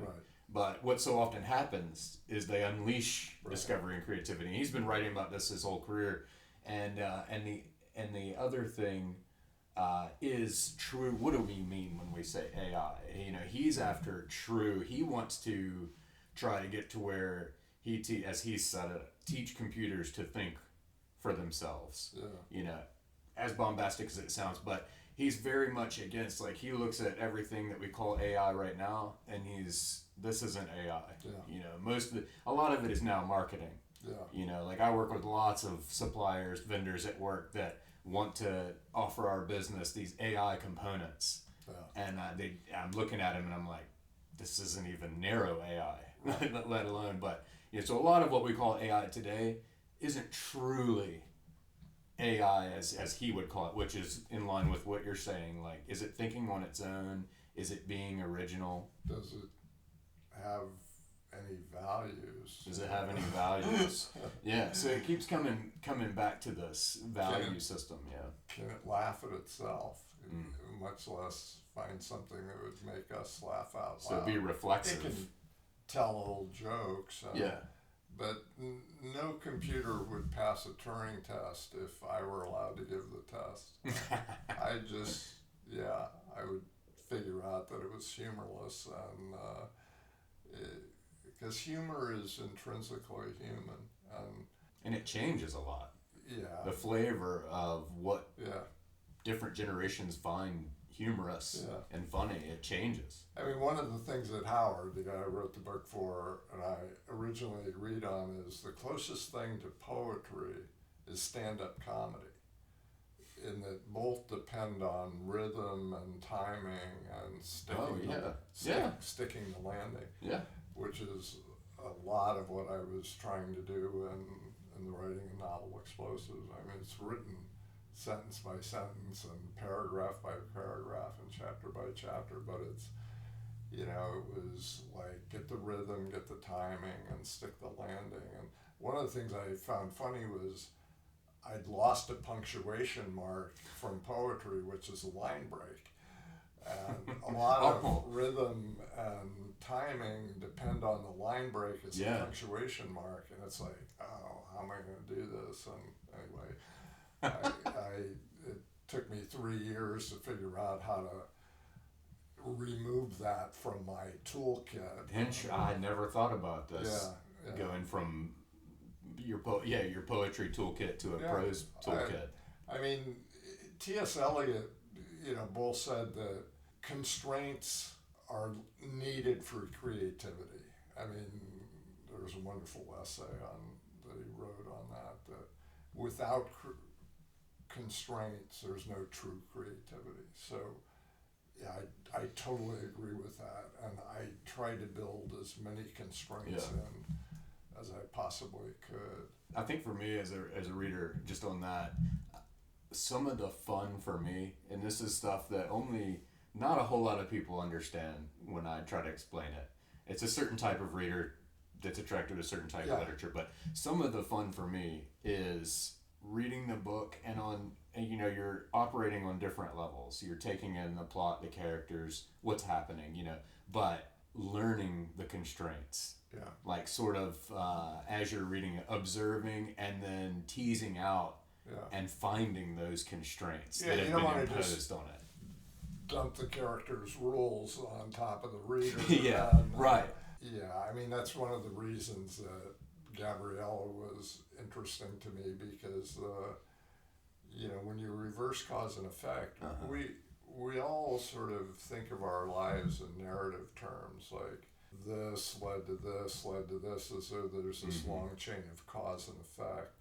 That's part of, what Alvaro points to in the very opening paragraph, that, he'd somehow he was like a link in the chain of cause and effect that had come loose. Yeah. As though he'd found a link of anchor chain in the mountains of central Mexico. You can imagine what it seems like a really specific metaphor. Yeah, exactly. I mean, I rewrote that opening paragraph later after I fully understood how the book worked. But yeah, there is one sex scene in the book, just so everybody. Yeah. Joyce seemed to think there was no sex in the book, and of course the sex scene is the only part of it that's sexy is sort of Gabriella bending down and putting her hair behind her ear. Yeah. The rest of it is... It's very closed door, as they call it. Yeah, the rest of it you don't need to know about. It's closed door, no spice. Yeah, exactly. And then Gabriella just goes off humming Fado as though... Yeah. Oh, that must have happened years ago, she was back to cooking her stew. Yeah. There's a great quote on this that you're talking about, the reversal of cause and effect for Gabriella, and then with Alvaro, the link coming out of the whole causal chain. But late in the book, you give a great quote from Kierkegaard. He says, the way we live our lives, I'll get it, I'll bust it, but... life can only be understood looking backwards, but must be lived forward. That's it. Thank you. Yeah. I mean, Perfect. If people have heard of Kierkegaard, many have heard that sort of aphorism of his. Yeah. I should say there's a lot of philosophy in the book. There is. But you don't need to know any philosophy to, I spent 20, 30 years studying philosophy, and my mentor was Jacques Derrida. I knew Derrida for like 30 years. I was quite a mentor to have for yeah. Well, philosophy. I mean, we first started corresponding in 1976. He was extraordinarily generous, and while he was the director at École Normale Supérieure, you know, he let me out of classes when I lived in Paris on and off for 15 years. Yeah. So I knew most of the major post-structuralists, like Gilles Deleuze was a close friend. Gilles and José Luis de Luna, my co-translator for the Pessoa poetry, pulled this prank on me. I'd written a poem for the anniversary of the 50 years after Pessoa's death. There was a big art exhibit at the Pompidou Center, and I wrote a poem in English, which is neither here nor there. Or, you know, a donkey cart passes on the road towards Sintra, which is only where the road goes, and so Luis spoke 11 languages. He translated the poem. It was in English, translated into 6 other languages. And then George Martin, who is a very well-known painter in Portugal, he's in the Gulbenkian. There's a lot of his paintings are in the Pompidou collection. So he's quite well known in Europe, not at all known here. But George did charcoal drawings to illustrate the poem. It's a very simple poem, and on the surface anyway. Yeah. And so part of the exhibit was he put the poems in a kind of calligraphy that he uses, absolutely beautiful to read, and then the charcoal drawings. And this got a lot of attention, and so I got asked to do interviews by, I don't know, it was 15, because it was in all these different languages, you know, interviews in Dutch newspapers, French newspapers, Spanish, you know, Portuguese, and I'm like, Zé Luis, I gotta go back to New York, why don't you handle these interviews? And so Zé Luis and Gilles Deleuze, who was a close friend of George Martin's, that's how I got to know Gilles, they pull this prank on me. They first, look, we're going to need a photograph because, you know, if they ask for one, the newspapers are going to want a photograph. So just sit here, and they sit me at this cafe table, and then Gilles pulls out this fedora and puts it on my head. Well, what the hell's with the hat, Gilles? And just don't worry about it. He takes a photo, and then I leave. I go back to New York, and I come back like a few weeks later, and the headlines this was on the front page of a pile of papers, reincarnation of Pessoa at Pompidou. I mean, they were all some version of that. And Zé Luis had told this story that, well, you know, it wasn't really this guy Jim Gauer who wrote these poems. That's just a guy's name, but it's really a reincarnation of Pessoa. Now, nobody exactly took this seriously, but Zé Luis told the story, and I felt that was coming when you said they stuck a fedora on your head. Yeah, exactly. And what the provisional photo. They'd found a photo of Pessoa when he was like 30, and they virtually matched it up so that we looked nearly identical. I mean, wearing sort of rimless glasses and the fedora. And so the beginning of the novel, where Alvaro realizes he's got this photo of Pessoa on his driver's license, and he looks in the mirror and he looks like that's taken from an actual incident from the prank that Deleuze and Zé Luis played on me, which was a lot of fun, and Gilles was a prankster. I love that. Yeah, I love finding these things out about. I mean, because of course, to me, these names you're throwing out, to me, they're just these, you know, masters of philosophy. You know, that to me they have no personalities really, because I just know the books. You know, and so to hear like that they're playing these pranks, it's I love this. I love this type of insight. Yeah. And we should talk about Pessoa a little bit. Yeah. Maybe to wrap things up. I don't think we can properly have a discussion, especially given the presence of Pessoa in Novel Explosives. And I am getting ready to record a video on the Book of Disquiet. Okay. So I've got a lot of Pessoa on my mind. Let's talk about Pessoa. Yeah, Pessoa. Yeah. Yeah, clearly, the first time I read this, I knew of Pessoa. I had read sort of the anthologized pieces that always show up, Tobacco Shop, which ended up being very firmly in Novel Explosives. And I knew he, had 3 major heteronyms.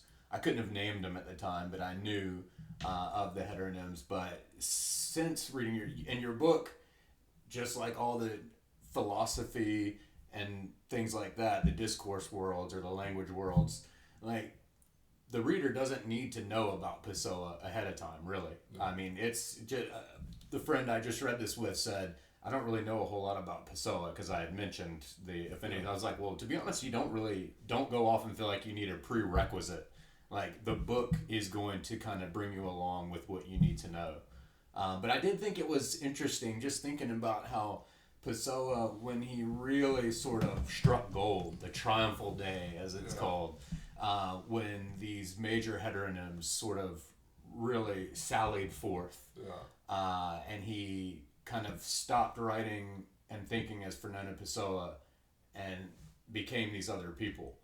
I can't help but read the author, bio on the back of your book and think, here we've got Jim Gauer, who's basically 3 different people. And I just see, like, I don't know if there was anything there, like the VC is, Alvaro de Campos, and the poet is Ricardo Hayes, and so on, but these splittings. There aren't specific parallels to the heteronyms. But feelings split between different people. Yeah. I mean, Pessoa, Pessoa started when he was very young, writing in different voices. Have you read the Alexander Search and... Yeah, I mean, I think he was a lonely kid. I mean, he was born in Portugal. Mm-hmm. At 5, his father dies. He has a stepfather, and all of a sudden he's in South Africa. Yeah.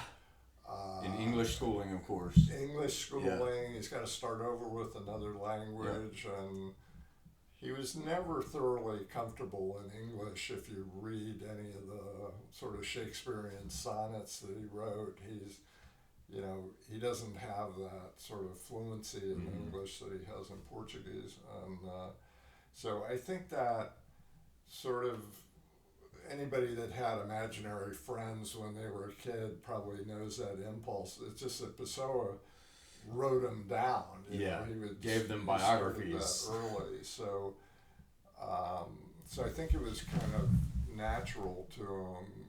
And I don't actually believe the triumphal day as he writes it out. I mean, Pessoa was a self-mythologizer. In some sense, we all are, but whatever. Yeah. It's I do believe there was a day when he discovered the Cairo voice, and possibly during the same period discovered Ricardo Reich. For people who don't know Pessoa, Ricardo Reich is a sort of classicist. He writes odes, and what amazes me. So I first discovered Pessoa. I had heard the name because he's mentioned in a book by Martin Seymour Smith, and Seymour Smith. This is before your time, but Seymour Smith was a source of me finding a lot of books, and so I'd heard his name mentioned, and Seymour Smith considered him one of the top 8 or 10 poets of the 20th century. So but I'd never seen anything by him. And where was I was at the Strand in New York, and there was this tiny little penguin edition Fernando Pessoa, and I'm like, oh, I gotta grab this, and it was like 90 cents or something. It was very thin. I started reading the Cairo poems, and it's like I instantly knew what those poems were supposed to sound like and how they were supposed to feel, because I'd been doing something very similar in my poetry, which was getting rid of the obviously poetic effects, simile, metaphor,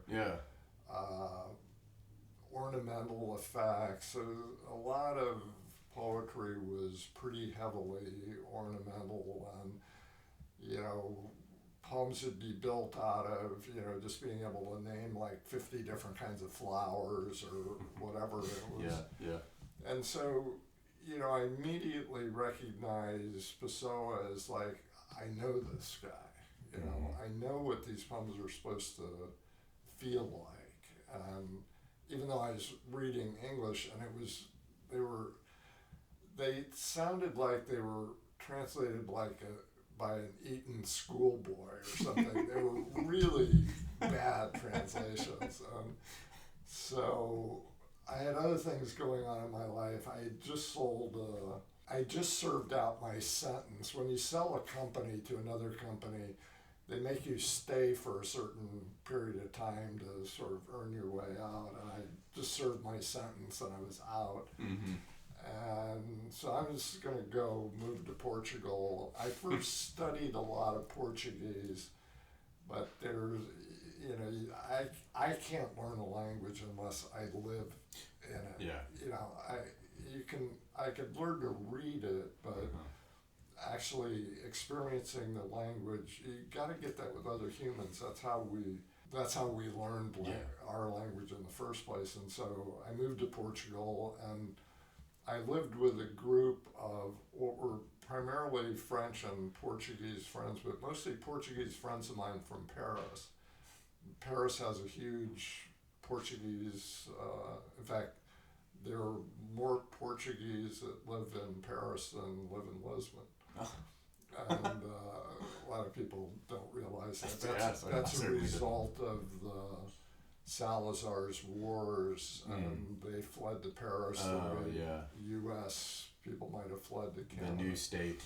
But Salazar's regime was much more something else. In any case, so I was living with these poets and painters, and it was truly Edenic, Chris. I mean, Byron literally called this area Sintra's glorious Eden, and that's where I lived, near the sea, right at the edge of the vast Calarish vineyards that produce some of the great wines in the world. They were planted by the Romans. Absolutely magnificent. Between us, they're all gone. I just went back there, and the developers have paved paradise and put in a golf course. Oh my God. But what happens with like Cairo is they look really easy to translate. There's nothing in Portuguese that doesn't have an easy equivalent. In fact, a whole host of synonyms in English. They look like they're just dead easy to translate, because you have no difficult Portuguese words that you have to find an English equivalent for. And I mean, if you've seen the Cairo poems, they're very simple. Stone, rock, hill, sheep. What? You don't need much of a lexicon to get those. What's difficult to get is, where is the poetry? It's this exact same thing with Bertolt Brecht's great poetry of I would say, maybe 1925 to 1935 or 36, the poetry as he's watching Nazism develop. Some of the great poetry of the 20th century. It's almost impossible to see where the poetry is in Brecht's poetry either. Yeah. And, a poem might start out, what kind of times are they? When a talk about trees is almost a crime because it implies indifference to so much suffering. And then the poem will go on from there. Where Brecht located the poetry is in the gesture. Mm-hmm. So the German word just and gesture have the same Latin root, justus, which means spirit. And so the spirit of the poem is in the gesture. We could think of this also like if you follow Austin as speech acts. Mm-hmm. What is the language doing, not what is it saying? Austin would also call this the performative aspect of language. It's again, what is it performing? You need meaning, obviously. You Mm-hmm. can't perform anything without meaning. Right. But, so there has to be a base layer of meaning that it's built on. But it's virtually the same effect in Pessoa as in Brecht of like, where is the poetry? There's no obvious poetic effects. Mm-hmm. There are no, and what happens when you translate it, if you don't get the Portuguese gesture and you don't get the rhythm and timing and stick the landings again, Mm-hmm. there can be several landings.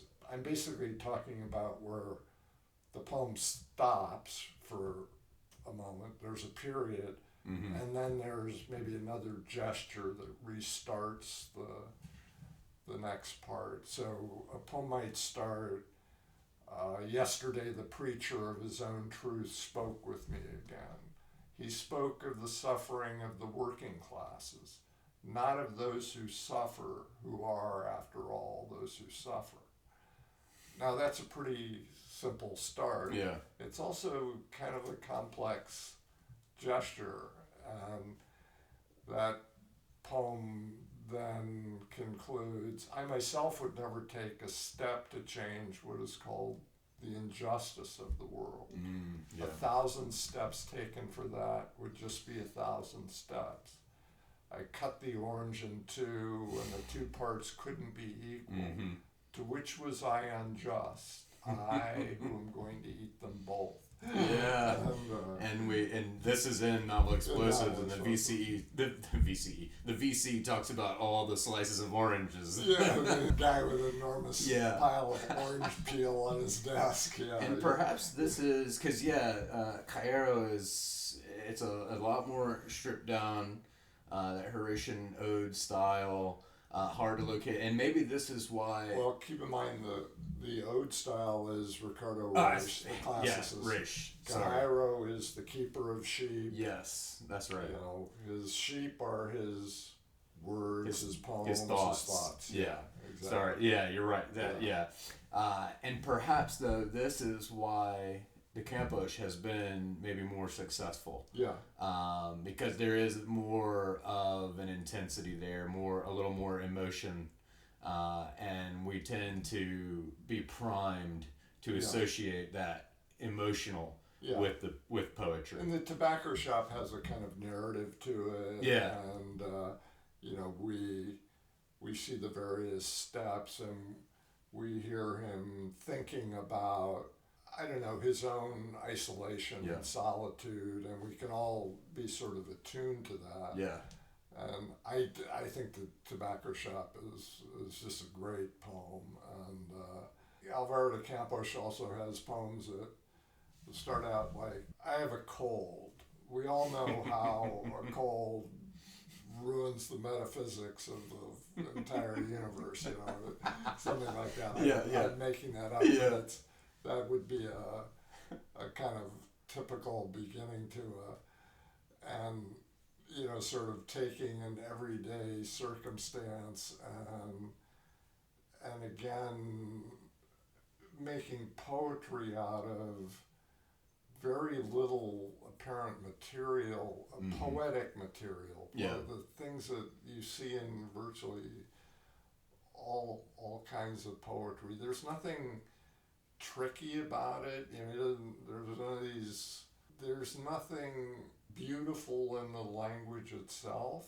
You know, as you might see with Wallace Stevens, you know, the idea of order in Key West or something is this beautiful language and flowing. And Stevens has all these ideas that are underneath it, and you know, toward a supreme fiction and so on. I mentioned Stevens because the primary influence on the poets of my generation was Stevens. Everybody had sort of gotten over T.S. Eliot and certainly gotten over Pound. I love Pound. That was what I was writing my dissertation on at Johns Hopkins. The typology of the cantos. Sounds like something Hugh Kenner would be into directing. Exactly. He loved both mathematics, and of course when I actually told him what contemporary topology was, like, I don't want to know that, you know, because what contemporary topology, my area of study, is called abstract algebraic geometry. And what I had done was solve a very old problem in Gauer theory that should have been my dissertation when I was 20. I should have had my doctorate when I was 20. And but I wanted to solve this even harder problem. I had no idea that the problem was supposed to be hard. You know, it was given to me by my advisor, Robert Green. I didn't realize, I mean, I knew it was old. I didn't realize mathematicians had been working on this for like 150 years. It took me like a month to solve. And it was simply because I combined two different areas. Again, it's that windfall moment of disparate materials coming together. It's like, oh, what's needed is an abstract geometry to go with this abstract algebra that Galois is using. If Galois couldn't solve it using his own theory, nobody else was going to solve it in Galois theory. So have you taken on the Riemann problem yet, so you can collect your $1 million? Yeah. We don't have to go there. If you need $1 million, I'll solve it for you. Just teasing. But in any case, with the poetry, there's a translation problem.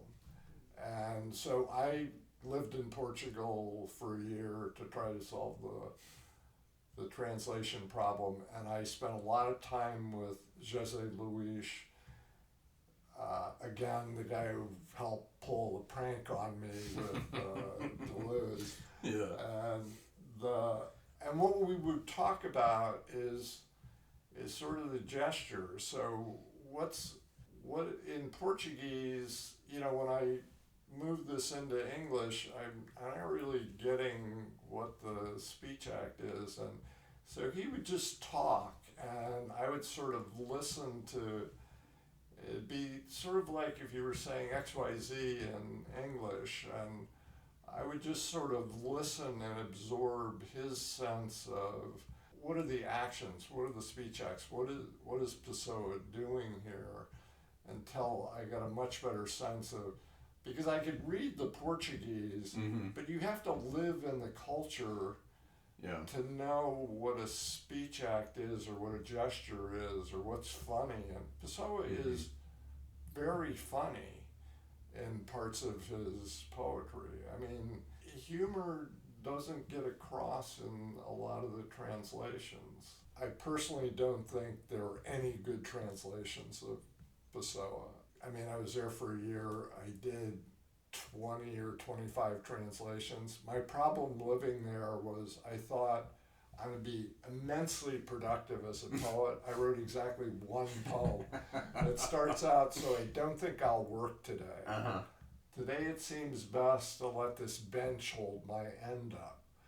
Today, of what my part was, brooding over the sum of things, there remains only the sum of things, and that part seems best. You know, it goes on from there. That's the total sum of my output from living in paradise. And that poem was published in Paris Review, right? Yeah, it was in Paris Review. And it makes its way into Novel Explosives a little bit. I think the first line, maybe.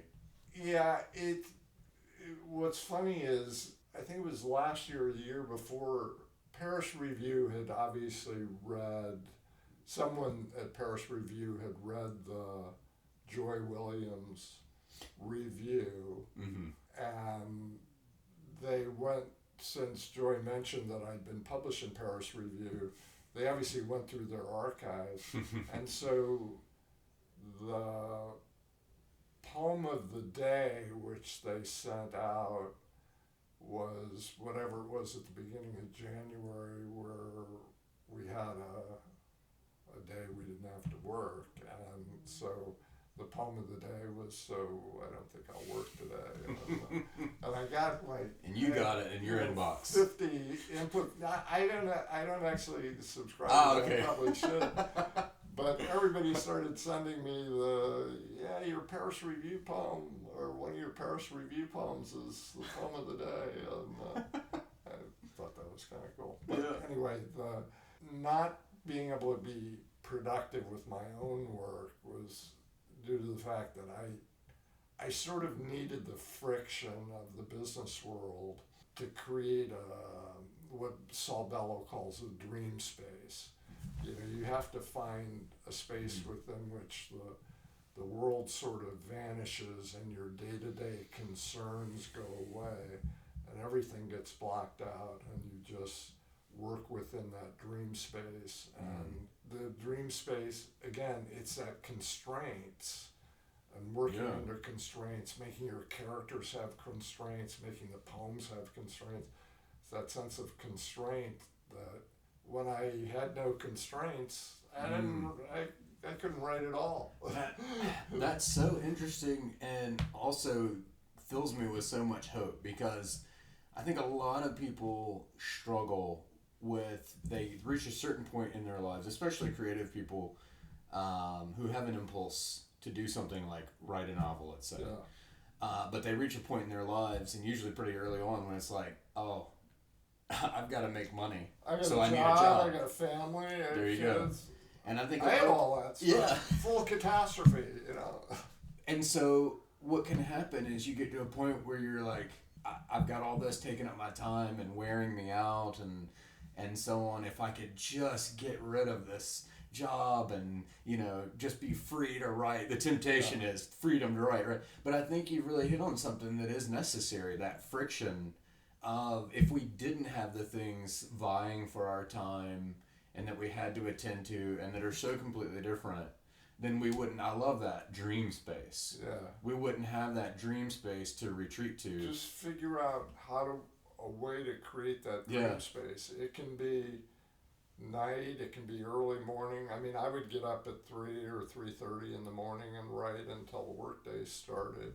Yeah. And I loved it. It was like, I'm the only person alive on earth. You know, it's like, how much more dream space can you have? It's like, there's no one else working at this time of day. And but however you can do it, it can be done, believe me. It's, I mean, I was in my 50s when I started writing prose.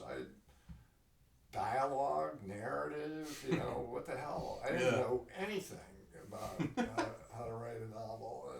You know, there was nothing I'd done in poetry that had trained me in anything other than language. And frankly, my poetry used a very spare lexicon. I mean, really limited, much like Pessoa. Yeah. And so, and since I'd been reading dictionaries most of my life, I had this huge word hoard, and it's like, I just didn't spend it all, you know. So there is a huge lexicon. The one thing I recommend is, like, don't use a dictionary the first time you read it. Yeah. You can tell the gesture, you can tell the speech act, you can tell what the sentence is doing. It's true, without knowing the specific meaning. Yeah. And the one thing I avoided is any literary words. There's a vast number of words that you see only in literature or on SAT tests. Yeah. And there are literally no literary words in the entire book. That was one of the rules I had. Huh. And I could give you Of course, I'm immediately like trying to see, is there something? See if you can call me a liar or whatever. But Anyway, so setting that aside, you can find the dream space, and for Pessoa, the dream space was on and off constantly. Mm-hmm. I mean, you probably know the way what he did for a living. If you haven't read the biography yet, I've read it. Okay, so yeah, and he had aspirations to be a businessman, and of course, he had a lot of dreams and could never really follow through with a lot of stuff. But he did a lot of business translations. Yeah, I right, mean, in French and business Portuguese. Correspondence for an import-export, small company. Yeah, and he wrote a lot on company stationery. Yeah. But always kind of worked at businesses, and I think I read that they boasted about having. That was back in the time when businesses, kind of like Gaddis too, would have novelists, poets working, and they would kind of PR, writing, advertising copy, whatever. And, but I should tell you, at least, because back when I was in Portugal, you could still look at the trunk. And for people who don't know what the trunk is, Pessoa left in the trunk envelopes that he'd organized, like The Keeper of Sheep, the first Cairo 30 poems, were in an envelope. It was obvious, as Pessoa put it, the flowers will blossom in their time. He knew the poetry was going to come eventually. Mm-hmm. He just didn't do much to make it happen. He was always on to the next thing. Yeah, moving on to the next. But what was in the trunk was several things that were organized, the Reich poems, mm-hmm. some of the Campos poems, and everything else is pieces of paper. Many of them undated, mm-hmm. many of them not attributed to anyone. And so when you read the Book of Disquiet, first of all, there's no such thing as the Book of Disquiet. Yeah. It's forever unfinished, unorganized. Yeah, I mean, he had all kinds of plans to. In fact, the reason he wrote Mensagem, the message, which Zenith calls one of his masterpieces. Oh, no. I mean, seriously, he wrote that because his friends had rigged it so he could win a prize and get some money, because he wanted to buy this house out near Estoril, the Cascais Estoril areas to the west of Lisbon. And he was going to buy a house there. He was always promising his on and off girlfriend that they were going to settle down. That was not going to work. As long as Alvaro stopped interrupting. Yeah. I mean, Alvaro would show up at their dates and go the whole thing. In any case, the prize was his, but he had to write this poem, so he writes this he was originally going to call it Portugal, and somebody said, there's too many books named Portugal, so he liked the Mensagem title for another reason that I'll spare you. It has to do with sort of an acronym in Latin that he formed out of the men's, anyway, what everybody calls the Book of Disquiet is some edition. First of all, there were two different heteronyms, Guides and Bernardo Soares. Yeah. Totally different styles. I mean, Guides is sort of a fin de siècle, decadent, symboliste style, which is how Pessoa's poetry actually started out. Yeah. He wrote some fairly bad poetry that way, and all poets have to start out writing bad poetry. You got to start somewhere. So all of this is in the trunk on pieces of paper. It's hopelessly disorganized. The best possible version of the Book of Disquiet ever issued was put out by the Pessoa House in Lisbon. If I'd known you were going to read this, I should have bought you one anyway. It's a deck of playing cards. Oh. And on you see the playing card surface on one side, Yeah. and you turn it over, and it's just one of the instances where there's this fascinating turn of mind that is just striking, because Pessoa just looked at the world from a different angle. He always could find another way of looking at the world that you hadn't thought of, and they're arresting. You just stop in your tracks, and so you can shuffle those cards in any order you want, and you get another book of disquiet. Oh my goodness, that. And so I can get a copy at the Pessoa house there in Lisbon.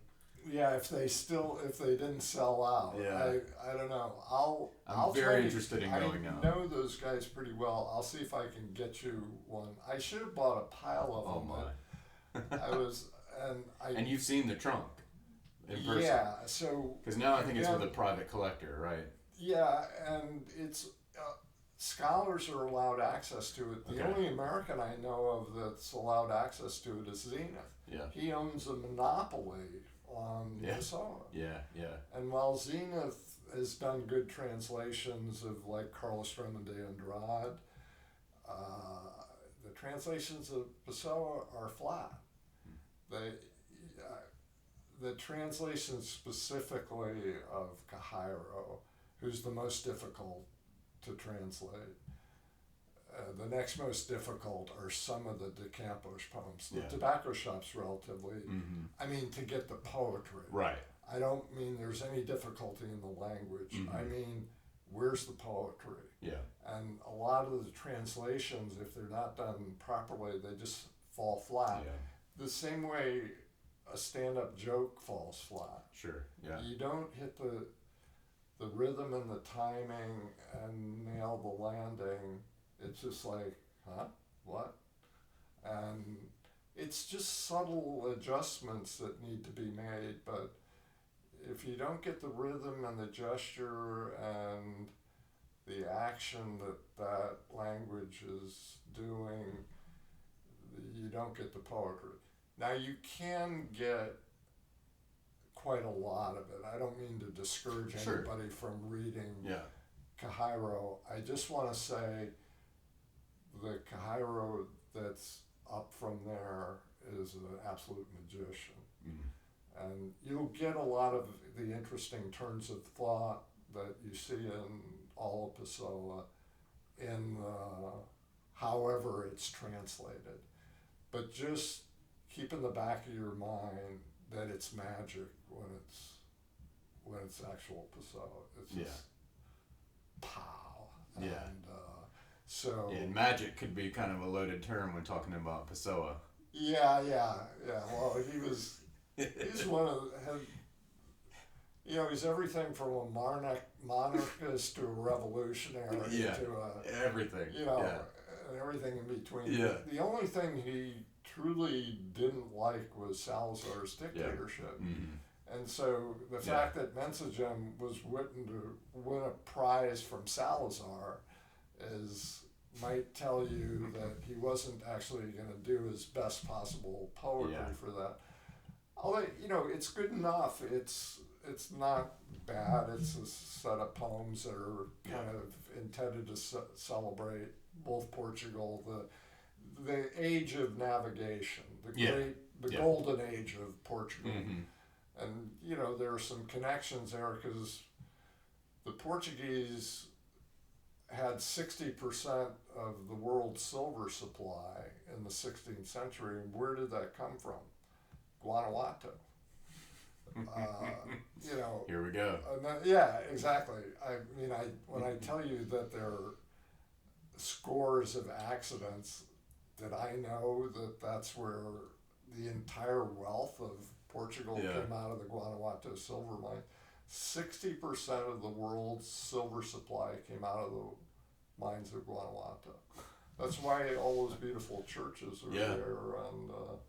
And in any case, so when you read the Book of Disquiet, don't think of it as a masterpiece novel. And keep in mind that the ones that Pessoa valued were the Suarez heteronym, because the others he considered immature. He was going to get rid of those. And keep in mind, they can't possibly be put in a chronological order, which is what these definitive editions try to do. Oh no, we know exactly what order. That's total nonsense.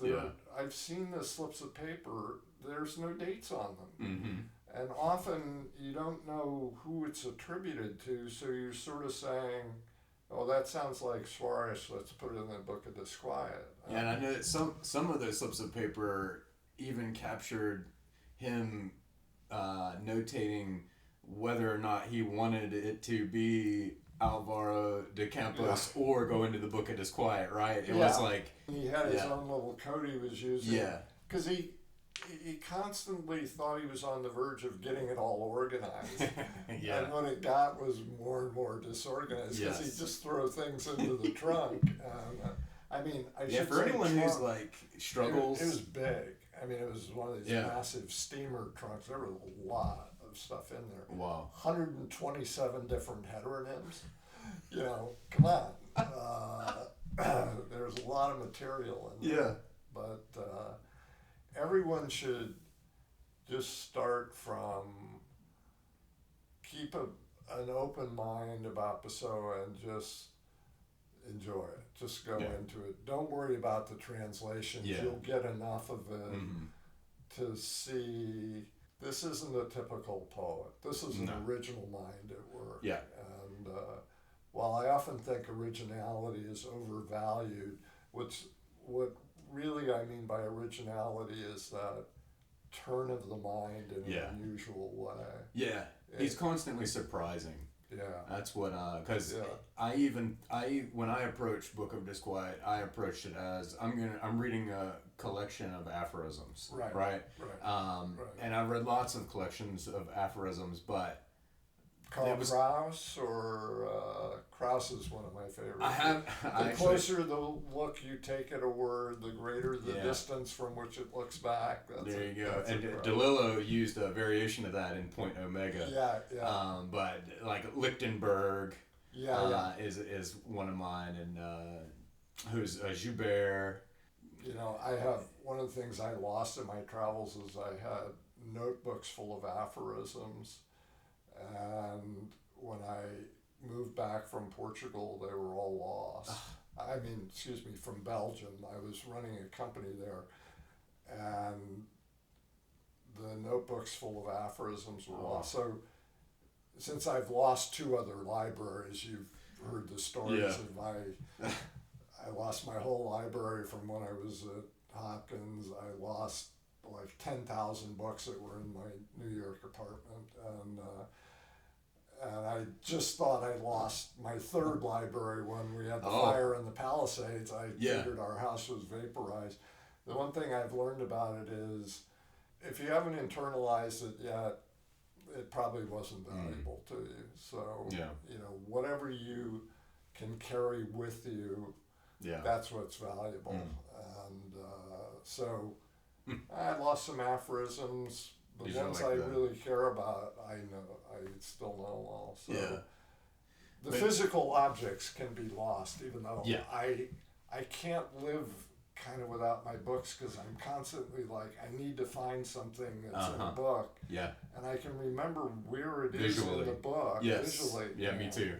Me too. I'll remember like which side it was on and about the region. And even sometimes about where in the book without knowing the page number. It's like a very interesting visual, spatial. Gets you close enough to drive you totally nuts. And you're looking for this keyword that you know's there. And people are like, why don't you just scan it and so you can search? And I'm like, no, I refuse. But that's the thing, is even approaching it as a book of aphorisms, and knowing, the whole reason for that form is sort of to be surprising.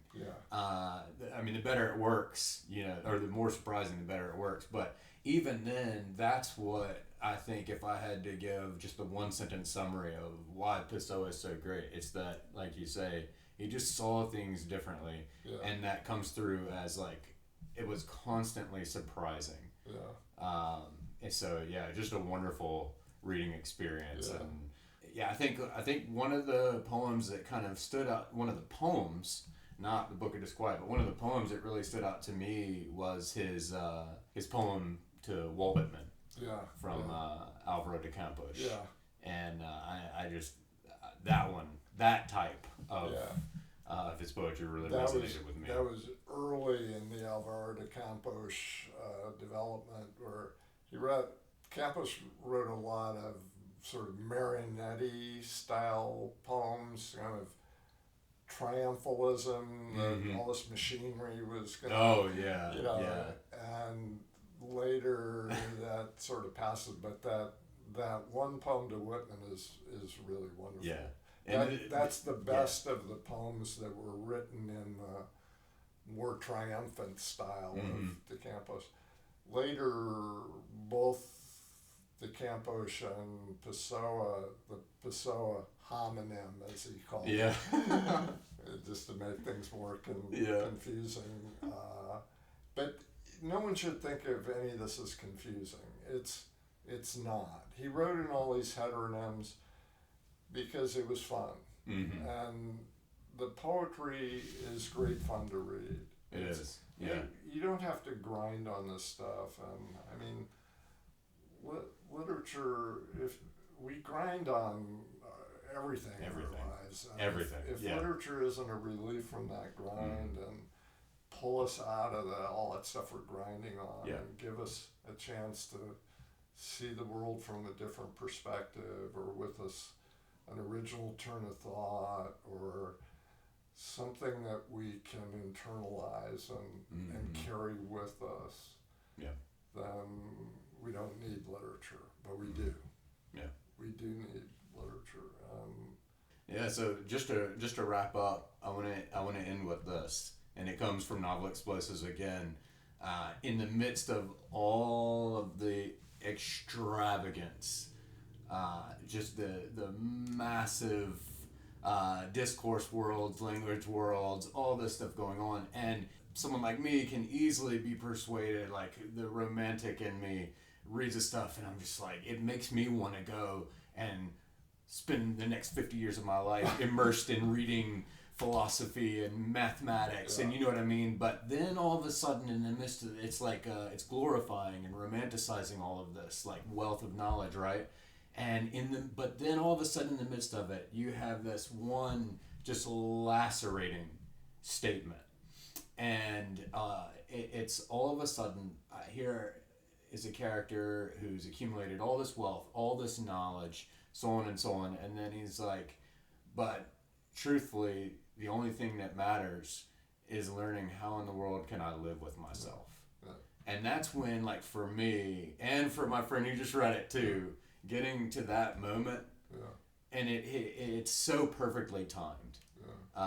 It's just it really stops you, and you're like, whoa, like, what is all this knowledge worth? So how do we get to a place where we can live with ourselves? Well, I just think that's an open question that we live day to day. There isn't an answer to that. Everybody has to figure out how to live with themselves, but I don't think we're aware that we need to answer that question sometimes, because we stay so busy. Yeah, exactly. I mean, life has gone faster and faster and faster.